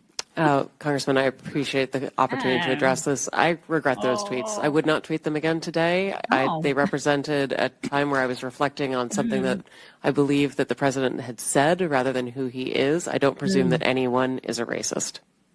You don't believe anyone is a racist? I don't start by presuming anyone is a racist, sir. Okay. Also, she's like, I wouldn't say it today because I really want taxpayer money. Holy crap. Oh, I love that he was just like, okay. Yeah. Moving on. Yeah. Moving on. And he did move on. He moved on to the amount of funding that NPR actually gets. And then I love this line of questioning because he started to ask her, the PBS lady, some other people. So would you be okay with the same level of funding going to Newsmax? How about us? I'll take that. I'll take $300 million a year. How about you? Yeah. You didn't ask that. No, but here's how they answered. Stated that federal funding is essential for NPR to operate, but also claim only 1% of your funding comes from the federal government. Which is it? In terms of federal funding, the federal funds go to support our operation of the public radio satellite system, which enables all of our local stations to be able to communicate information and broadcast, including... As stated earlier, ma'am, funding is very fungible. It flows wherever it needs to. I don't buy that argument. I wonder if any of the members of the committee would comment real quickly. Would you agree that Real America's Voice, Newsmax, Fox, or News Nation, if they were to see federal funds, would you all support that? Yes or no? Mr. Ullman? Yes or no? I'd have to get back to you on that. Ma'am? Okay. I actually don't have an opinion about that. Oh, really? I don't have an opinion about that, sir. That would be Congress's decision. Thank you. Right. They don't have an opinion. Okay. There's absolutely zero role for public radio anymore. I mean, let's just get real. I think radio in general, I mean, let's face it, you and I aren't in radio anymore. I don't know what I'm not going to speak for you, but for me, I think that it's a dying media. I do. A dying medium. I'm sorry. I really do. I think that it's going by the wayside. I think that there's so many other different kinds of media out there that's better. or that is kind of that overshadows it. I think that it's kind of like the landscape is different now. It's different. I don't think it's amazingly to me. It's not dying. I'm more amazed at its lasting power. Okay, but I think that it's going by the wayside. I think that national public radio, taxpayer funded public radio, is like floppy disks. There's no reason for it. Why are we funding that? The reason we shouldn't be funding it. Absolutely not. It's a propaganda arm for the Democrat Party. Obviously, we all know that's what it is. There's no reason we should be dumping $300 million a year into it. It's an absolute waste of money. If you want to find news or there's a gajillion places to find information, What? Am I back? No, I don't think you ever went away. Okay. You ever went away. But there's a gajillion places for finding information now. I just think it's a different landscape. Anybody that fights against that just wants There's a lot of people in our audience that love radio in their cars. I mean, that's where people listen the most. And it just will not go away. I don't think it'll ever go away. That's fine. That's what you can make that argument. But when it comes to NPR, we should not be funding it. Like they should be funding themselves, like regular radio stations fund themselves, which is through ads, They should go out there and get salespeople and have funding through ads, which is what radio does. And so let them do that. Let them go out there and do that. Yeah, especially because during this hearing, it became very, very obvious how slanted these networks, or whatever you want to call them, have become. Jim Jordan pointing out just how many Democrats are on staff versus Republicans, and it's pretty shocking. In the D.C. area, editorial positions at NPR, he said he found 87 registered Democrats, 0 Republicans. Is that accurate? We do not track the numbers or the voter registration, but I find that was award-winning journalist who worked 25 years at NPR. Mr. Berliner, was he lying when he wrote that? I am not presuming such. I just we don't track that information about our journalists. 87 to 0, and you're not biased? I think that is concerning if those numbers are accurate. It's concerning. I mean, it wasn't 44-43, it wasn't 60-27, it wasn't 70-17, it wasn't even 80-7. It was 87 Democrats, 0 Republicans, and you say NPR is not biased. Yeah, it seems a little biased. I don't know. It's been biased for years. I mean, it's totally. By the way, her voice reminds me of that chick from the SNL skit, the Sweaty Balls skit. You remember? I do remember. I don't remember the voice. Do you guys remember? They have like that really soft voice that's like this. It's very. She does. I mean, she has a good. It's a nice voice. It's an NPR voice. That's how everybody on NPR sounds. Very sleepy, and it's just like this. That's how they talk on NPR. Am I wrong? If you guys ever listen to NPR, that's how it is. Everybody's mad. Somebody else was just about to say that. Everybody's mad at me about the radio thing. I'm just saying, like, I think it's a different medium now than it was, say, 20, 30 years ago. It's different. There's a lot more competition now out there. For sure. Yeah, it is. Yeah. Representative Timmons also wanted to talk about the bias at these organizations. Here it is. October 2020, New York Post had the Hunter Biden laptop story.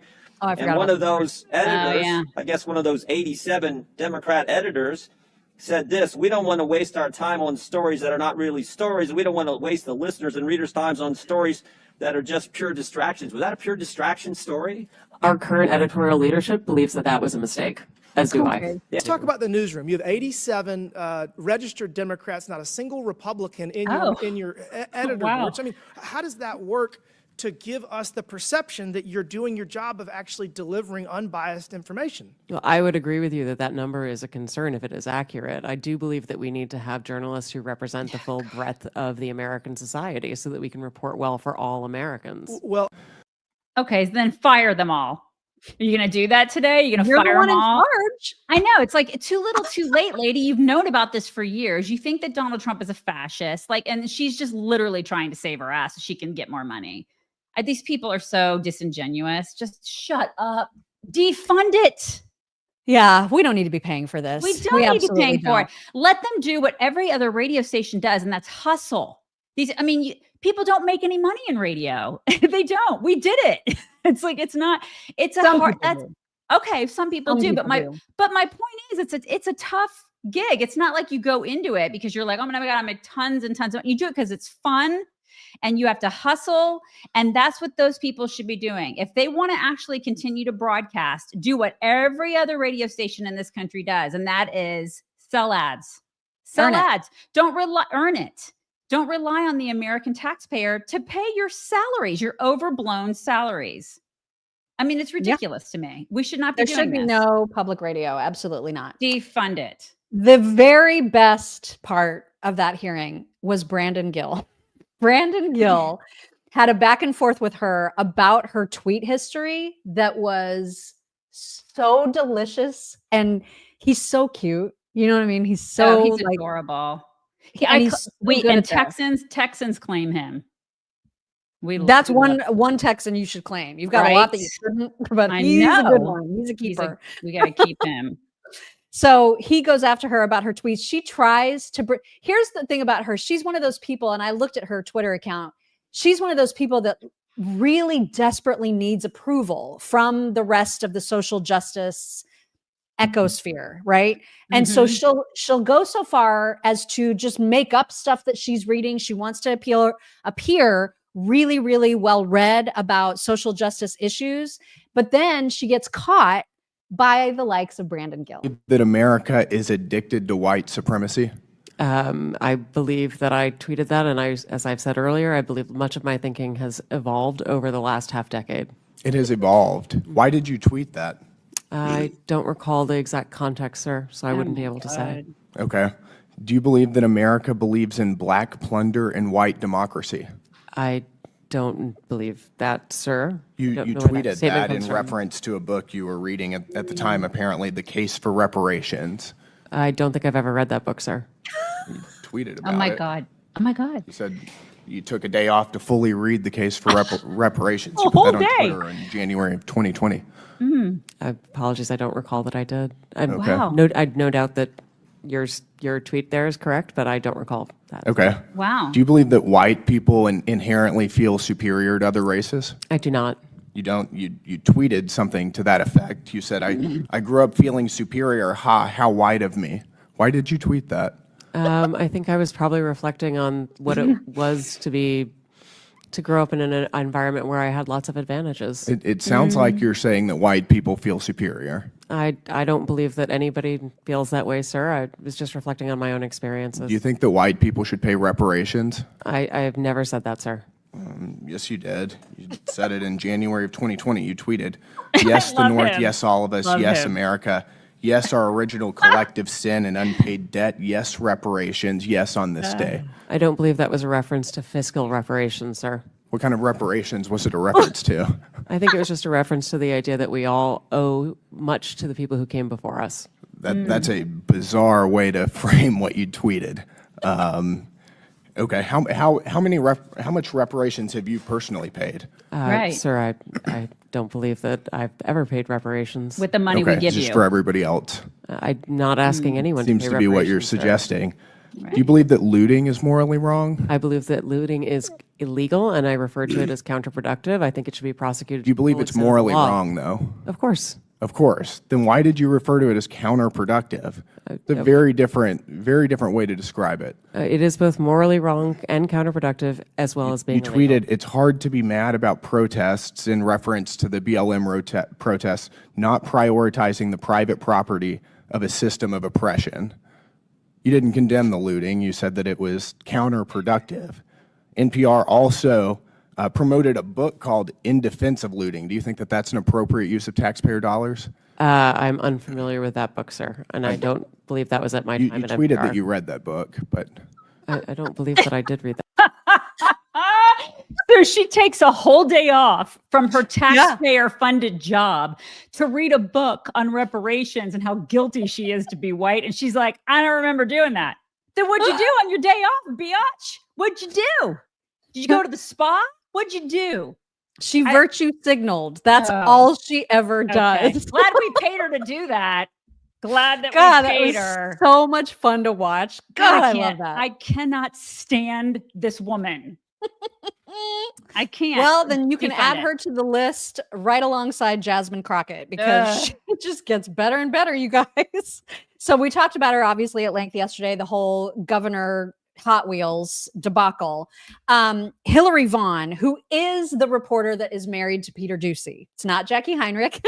Everybody but thinks Hillary it's Vaughn, Jackie. Yeah, I it's so know funny. they do. I mean, they do have some similarities. But Hillary Vaughn chased down Jasmine Crockett in the hallway to try to get her to apologize for her comments about Governor Hot Wheels, because, of course, as we said yesterday, she released this non-apology statement saying, "I was talking about planes, trains, and automobiles and migrants, not his condition," which doesn't even make sense. Everyone knows is a lie. Everyone. Right. Mm-hmm. So here's Hillary trying to chase her, and Jasmine just not having it. Put out a statement regarding that. You didn't apologize. I put out a statement. Why would I apologize when I put out a statement? My statement was clear. But you didn't apologize for calling him Governor Hot Wheels when he gets around in a wheelchair. I don't know how many that's times. offensive. I don't understand. People have a disability. You need me to repeat this to you. Right, but why won't you apologize? I put out a statement. They didn't have an apology. So read my statement. I did read it. It didn't have an apology. Okay. Well, I'm done. You don't feel bad about making fun of someone who is. Okay, I'm done with you, she said over and over. This isn't going to go away because now there's receipts. Now there's receipts of her liking several comments on social media of other people calling him Governor Hot Wheels. So if she's trying to excuse this, like she all of a sudden in the moment came up with Governor Hot Wheels to describe migrants in a wheelchair, calling Governor Hot Wheels. Here's just an example. So you can see her little heart there. This person said, "I'm just so happy and amazed to see how far you're going. Like from Frank Crowley to CNN. I love it. Who knew this is what was in store? Keep making Governor Hot Wheels mad. Thanks for caring about us Texans. You are really on fire." Yeah, she's the worst. You guys know this is all an act. It's just an act. This is a private school kid.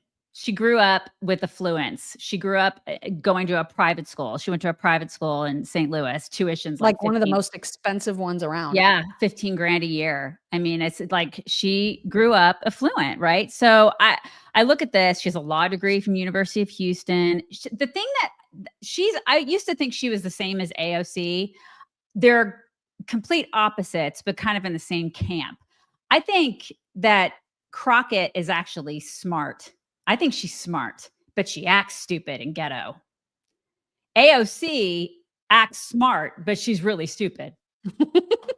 Honestly. And so I think this is she's such an embarrassment to Black women. Oh, yeah. Because I think Black people in general. The Black people. Yeah, because I think she really is pretty smart. She's educated. She's smart, and then she dumbs herself down when she gets on a stage, and she does all the acting that she's doing. It's all a freaking act, and I think it's ridiculous that she does that, and she does it to get votes and to try to get clout. It's all for clout, right? And it's gross. It's really kind of gross what she's doing. Whereas AOC is like, I'm so smart. Like, you're not. She doesn't know what a garbage disposal is. She doesn't know how plants grow. You know what I mean? Yeah. So it's really interesting the dichotomy that's going on here between like the two different kind of women that are Democrats that's happening here. But I don't think she's stupid. I think she's exactly what she's doing. She's definitely lying about this whole thing. And that's why I thought it was so funny. I just grabbed this little clip of her that I thought was describing herself perfectly. I love this. Only losers feel like they have to lie. That's just the bottom line. Like, losers lie. Okay. Right. Yes, they do. And I guess later on in the day, it seemed now that she was getting, pestered enough by the media and others that she got assigned a Capitol policeman to be at her side in the hallway. So you can see him. Congresswoman, do you regret your earlier comments? Getting in between her and the reporter. I can't decide if he's looking like, I wish I could let you talk to her, but I can't. Right.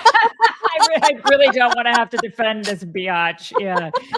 Really don't want to. Mm-hmm. And then another clip that surfaced from that human rights campaign speech that she gave was her trying to promote her Christianity, which I found hilarious. If any of you follow me, then you know that my dad is a preacher. And you'll know that I truly am a Christian, not the fake Christians that we hear about, but like I'm a real one. Right. And And with that, I truly believe that God has ordered my steps. I can tell you that I don't believe that I stand here by accident, but I stand here on purpose. I stand here on the purpose that God has written over my life. Yeah, Christians don't make fun of dudes in wheelchairs and believe in abortion on demand. They don't do that. They definitely do. And you know what? Preachers' daughters, y'all know what I'm talking about? They're sometimes the worst. I wonder what Daddy thinks about. Oh, yeah. Yep. CJ Pearson, who we take a little bit of credit for his rise because we actually interviewed him on the radio when he was 12. And I'm not saying that to exaggerate. No, he was 12. Actually 12 years old. And I think we were one of his first main interviews. Yeah. And and now look at him go, man. He is all over the place. He's a man. He's gone through a huge transformation. I know we kind of fell out of favor with him because he went on this Bernie Sanders tear for a while. He became like not a conservative, and then he was a Bernie Sanders follower, and then he came back home. He came back home. Yeah, he did. Conservatism, and now, rightly, he is mortified by Jasmine Crockett. What's up, Jasmine Crockett? CJ Pearson here. On behalf of the Black community, can you do me a favor? Can you shut the hell up? No, seriously, I'm genuinely asking, can you shut the hell up? Because every single time you open up your mouth, you set Black people back at least 10,000 steps. At least 10,000 steps. Yeah, and he went on and he had some points. It got a little shrill and long. And but he was right. He's absolutely right. She's not doing any favors for Black people right now. No, she's like I said yesterday, she's invoking every negative stereotype. And why? I mean, that's okay. Keep trotting her out, Democrats. Keep doing it. There was no one more hilarious about her yesterday than Greg Gutfeld and Kennedy. I died over both of them. Check this clip out. Jasmine Crockett claimed her Hot Wheels remark about Governor Abbott wasn't about his wheelchair. Yeah, and when we call her a lousy hoe, we're referring to her skills as a gardener. Oh my God, so great. How long is she going to keep this thing that she wasn't talking about, the wheelchair? Yeah. Come on, babe, you know you're full of and all that, Jasmine. I think what happened was AOC was like, you guys, I need to triangulate and be serious now because I'm going to be a senator.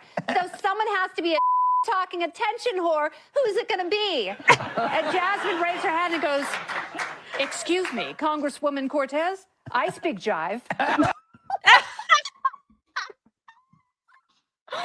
Did not see that yesterday. It's so great. So great. Because it isn't, you guys. It is such an act. Anybody who can't see that, I cannot help you. I can't. It's a freaking, like, she grew up in the suburbs. I mean, gosh, she probably wore a uniform to school. It was like an all-girls Catholic school. Come on. That was glorious. It was glorious. Absolutely glorious. I know. Okay, it is time for some My Pillow Talks. I've got some very all over the place sorts of things for you today. And first, it doesn't really count as a My Pillow Talk, but just a quick follow-up on that horrific hag, the Disney Snow White chick, Rachel Siegler, whatever her name is. Yeah. Siegler, whatever. Yeah. Horrible. God, what an insufferable narcissist she is. So, interestingly, the son of the Disney executive producer of Snow White, his name is Jonah Platt. I think he also does some acting of his own. He went after her because she is a problem for that studio now. Right. She's become such a liability. And what he wrote about her was so good. Now, he ended up deleting this, unfortunately. Why? But I don't know. He just got too much pushback. He said, yeah, my dad, the producer of enormous piece of Disney IP with hundreds of millions of dollars on the line, had to leave his family to fly across the country to reprimand his 20-year-old employee for dragging her personal politics into the middle of promoting the movie for which she signed a multi-million-dollar contract to get paid and do publicity for. This is called adult responsibility and accountability. And her actions clearly hurt the film's box office. It did. Free speech does not mean you're allowed to say whatever you want in your private employment without repercussions. Tens of thousands of people worked on that film, and she hijacked the conversation for her own immature desires at the risk of all the colleagues and crew and blue-collar workers who depend on that movie to be successful. Narcissism is not something to be coddled or encouraged. Now, if only we could tell our public servants that. Yeah. But I mean, God, did he ever peg her? Totally pegged her. And I'm pissed he took it down. I know. I hate that he took it down, but it got screen captured, obviously, and it's making the rounds in a big way, which it absolutely should. It should. And just to give you an example, and this is a no-word video. This is her on the red carpet. I don't know for what award show.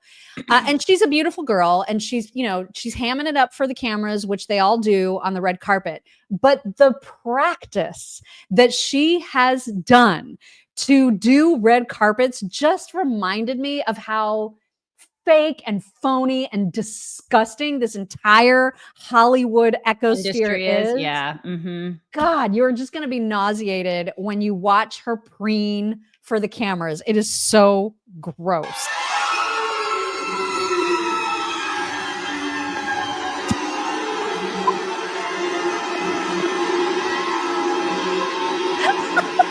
Oh my God. They're all like that though. All of them. Oh my God.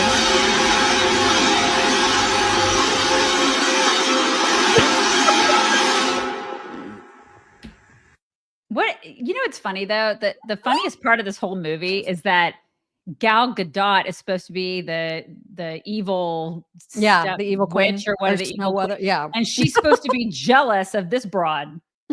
Have you seen Gal Gadot? Have you seen her? I'm sorry, I'm not buying that. So I can't see the movie just because of that storyline alone, because there's no way that Gal would be looking at her going, I'm jealous of you. Yeah, I don't know how. That was some really dumb casting. I'm sorry. It was stupid. No one's buying that. All right, so now we'll move on to some crazy talks. This one, I want you to watch this. This is a woman who lives with a guy who clearly is responsible for sets and maybe houses that have like trick doors and like hidden closets and things like that. Her entire house is freaking crazy, but I also think I would love to live in it, and I want to know what you think about it. Could you live in this house? In a fun house. Right now, there's a foam pit in our master bedroom because of a project my husband's working on. Oh my God. I go downstairs using an auto belay. It gently lowers me down to the first level. Next, breakfast. Our pantry, hidden behind a secret moving bookshelf. My husband's work, of course. Cereal and peanut butter are the essentials of my morning routine, and now I'm ready to start the day. Laundry time. A lot of laundry. We used to have a regular old laundry chute, but now it's a fireman pole. My husband made the switch, and the kids are obsessed. But hey, it makes laundry duty a little more exciting, so I'm not complaining. Then I feed our cat. His name is Red. Also, this is our toilet paper wall. We have a lot of interesting places for toilet paper. We've also got this little loft above the stairs. I know, right? Girls love stashing their books and toys up there. I've seen Cleaning it up is a never-ending task, but at least it's a cozy little hideaway. And finally, I clean the mirror behind the Dr. Pepper passageway. Then I head through the hidden door in the wallpaper to our movie room. My husband turned a leftover closet into an actual Blockbuster video rental. No streaming here. Tonight, we're watching a goofy movie. And honestly, not a bad way to end the day. I mean, I kind of love it. But but just imagine if you ever try to sell that house, you have to sell to a very specific buyer. But still, I love it. I absolutely love it. That guy's so creative. That you like hang on to lower yourself to the next floor. That looks so fun. I would have rather had a slide. A slide? A slide would have been better for me rather than something, because I'm a little bit afraid of heights. I would have not liked the whole like hanging. Like the bungee thing? Right. But a slide would have been great. I just love that. Yeah. Okay. I know it's not nice, and I recognize this. I think I may have gotten in trouble for making fun of this condition on the radio years and years ago. You're never supposed to make fun of a disease or a condition, but I'm sorry, there are some that are hilarious. Like Tourette's. Tourette's is hilarious. It is hilarious. And also that thing that happens to people I don't know if it's a result of a head injury of some sort or what, but for some, this would be the funnest disease ever. So this woman, I don't know what happened to her, but she woke up unable to speak without using a Chinese accent. Sarah Colwell from Plymouth in England is a dead-set Pom who now sounds like she's from Shanghai. It wasn't until I was in the ambulance on the way to the hospital she actually said, "Are you aware of the way you're speaking?" And I said, "Oh, I sound like I have a slur." And she said, "No, you sound like you can work at a Chinese restaurant." Yeah, it's the Wong accent. Kind of like it is. It's Wong. I'm sorry, but that is the best condition to come down with. It's not. It's not if you're us. That would be horrible. Although people here would probably love it, right? Oh my God, you guys would love it if that's how I woke up and talked one day. Mock just all of a sudden had a Chinese accent. You guys would be like, "We're in. We're totally in. We can do this. We can do this." I mean, that is something. That is something. It is something. Also, you live in Texas, and you have often talked about how you could literally drive all day long and never leave the state. It's true. It's a very large state. It's very large. So contrast that with basically any country in Europe, and it's very, very different. Countries in Europe are like small states, essentially. Right. Mm-hmm. And so there's a woman who I guess was on TikTok or wherever making fun of the fact that when she tells people she's from this small town in the UK, everybody in America will always say, "Oh, is that near London?" And she'll say, "It's 2 hours away."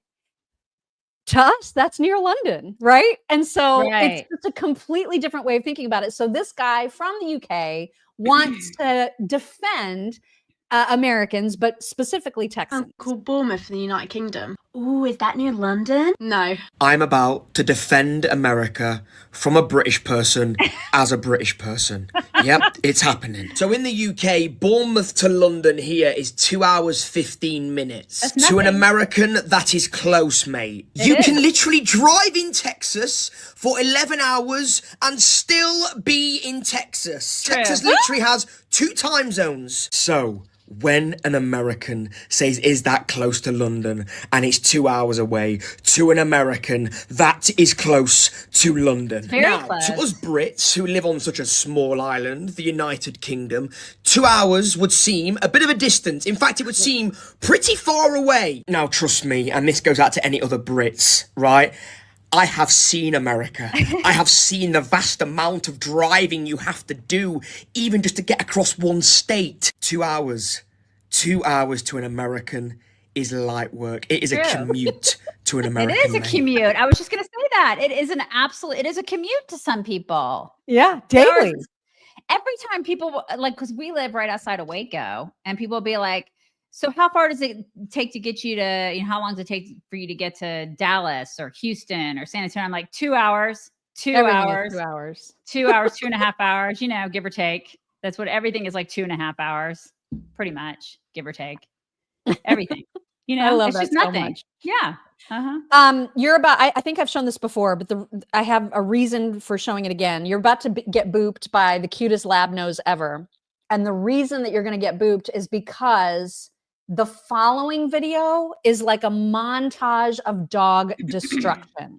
So I'm just wanting everybody to remember as they watch the destruction, remember back to the cute boops. Okay. It's all good. Here is the boop. Oh my gosh. How cute is he? Oh, he's so cute. So cute. But like then Maisie. It looks like Maisie. Then there's No! Oh shit. No! Well, this is the thanks I get. I come home to it's a Great this. Dane. He literally ate the door. Yep. Oh my god. He's like, "I didn't do it." Nonsense. What did you do? Excuse me? What are you doing? In it. What have you done? Oh my god. Look how proud. He broke the TV! No! Oh my God. I don't think you've ever had this happen, have you? No. Yeah. Never. What did you do? Mm-hmm.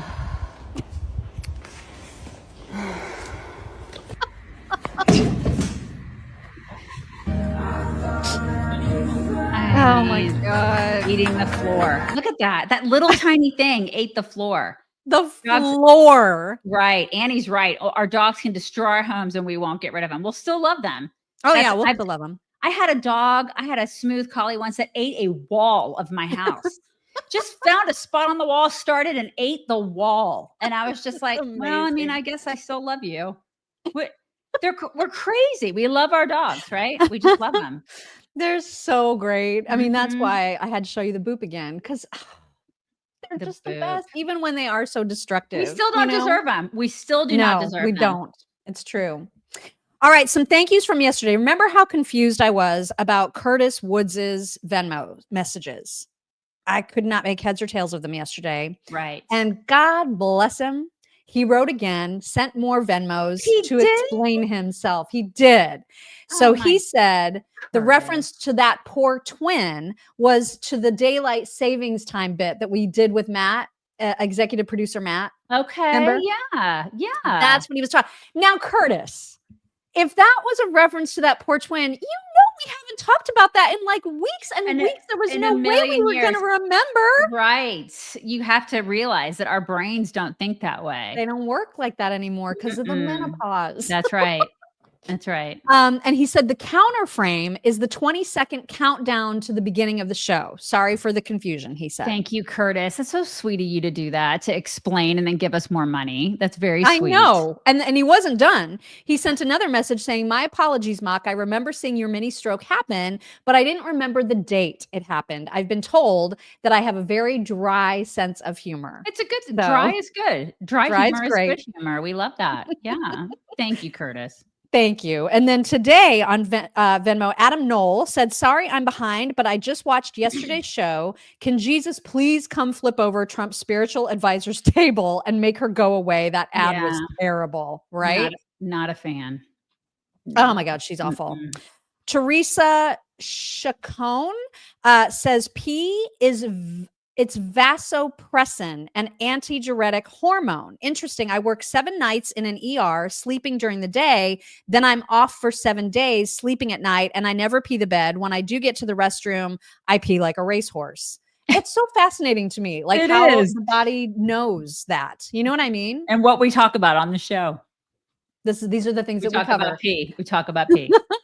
On locals, Minnesota Solar Baby says, and Walz couldn't even load his gun. Thank God Walz didn't become VP, right? Oh my God. We dodged all the bullets. Every last one of them. Mm-hmm. C2 Taylors said, Daisy, I'm with you on Greenland and Trump's position, but I'm also with my tinfoil hat on thinking if he worried that someone else is going to take Greenland. Okay. So like there's an ulterior motive there is what you're thinking. And maybe he's even taking like a defensive posture on behalf of Greenland. Right. So there may be something we don't know, which is fine with me. I'm cool with that. Yeah. Just do what you got to do, Trump. Right.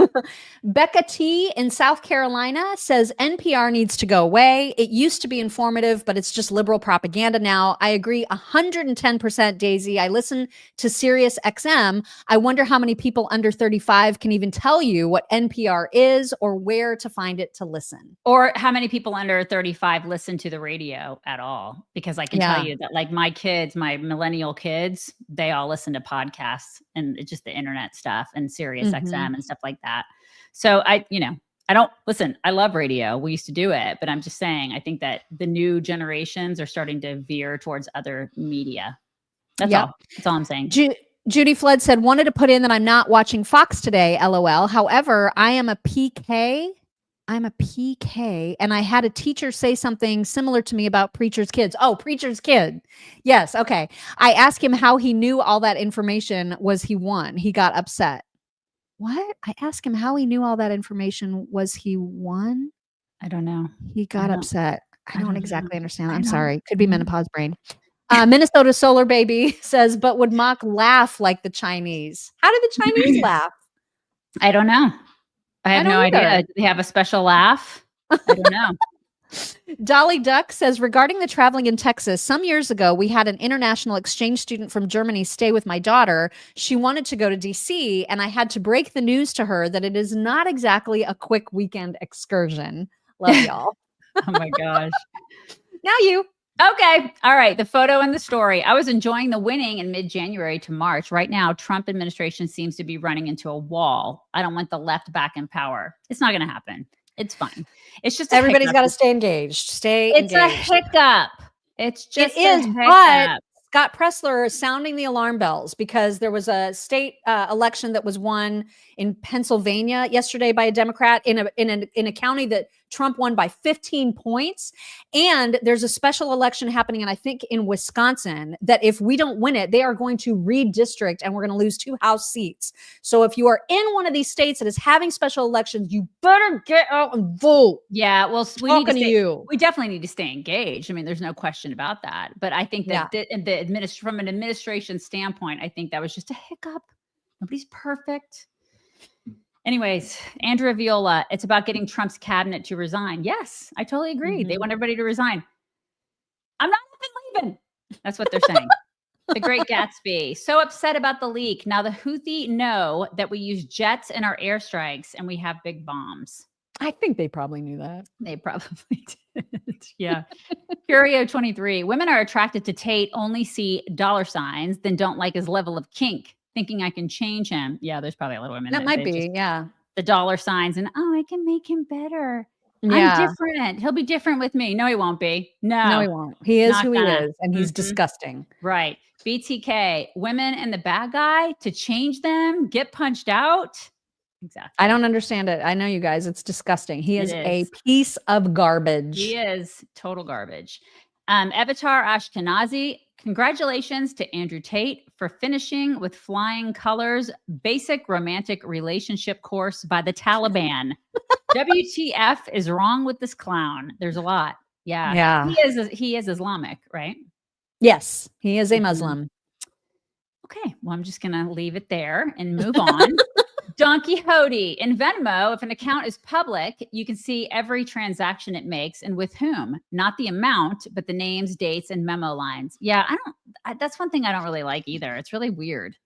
That is super weird. So if you're private, you can, like, how do people, you can still be paid, I'm assuming. You just, nobody can see it? Okay. Right. All right. I don't know how any of that he was works. all sorts of public. So, yeah. Curio 23, Trump has raised the bar to what a president means. It's true. I agree with that. Yeah, but they hold us to an entirely different standard, and they always will, because no one will ever work as hard. No one. Yeah, and Republicans are here, and Democrats are here, and they have a very low bar. We have a high bar. Sucks, but it is what it is.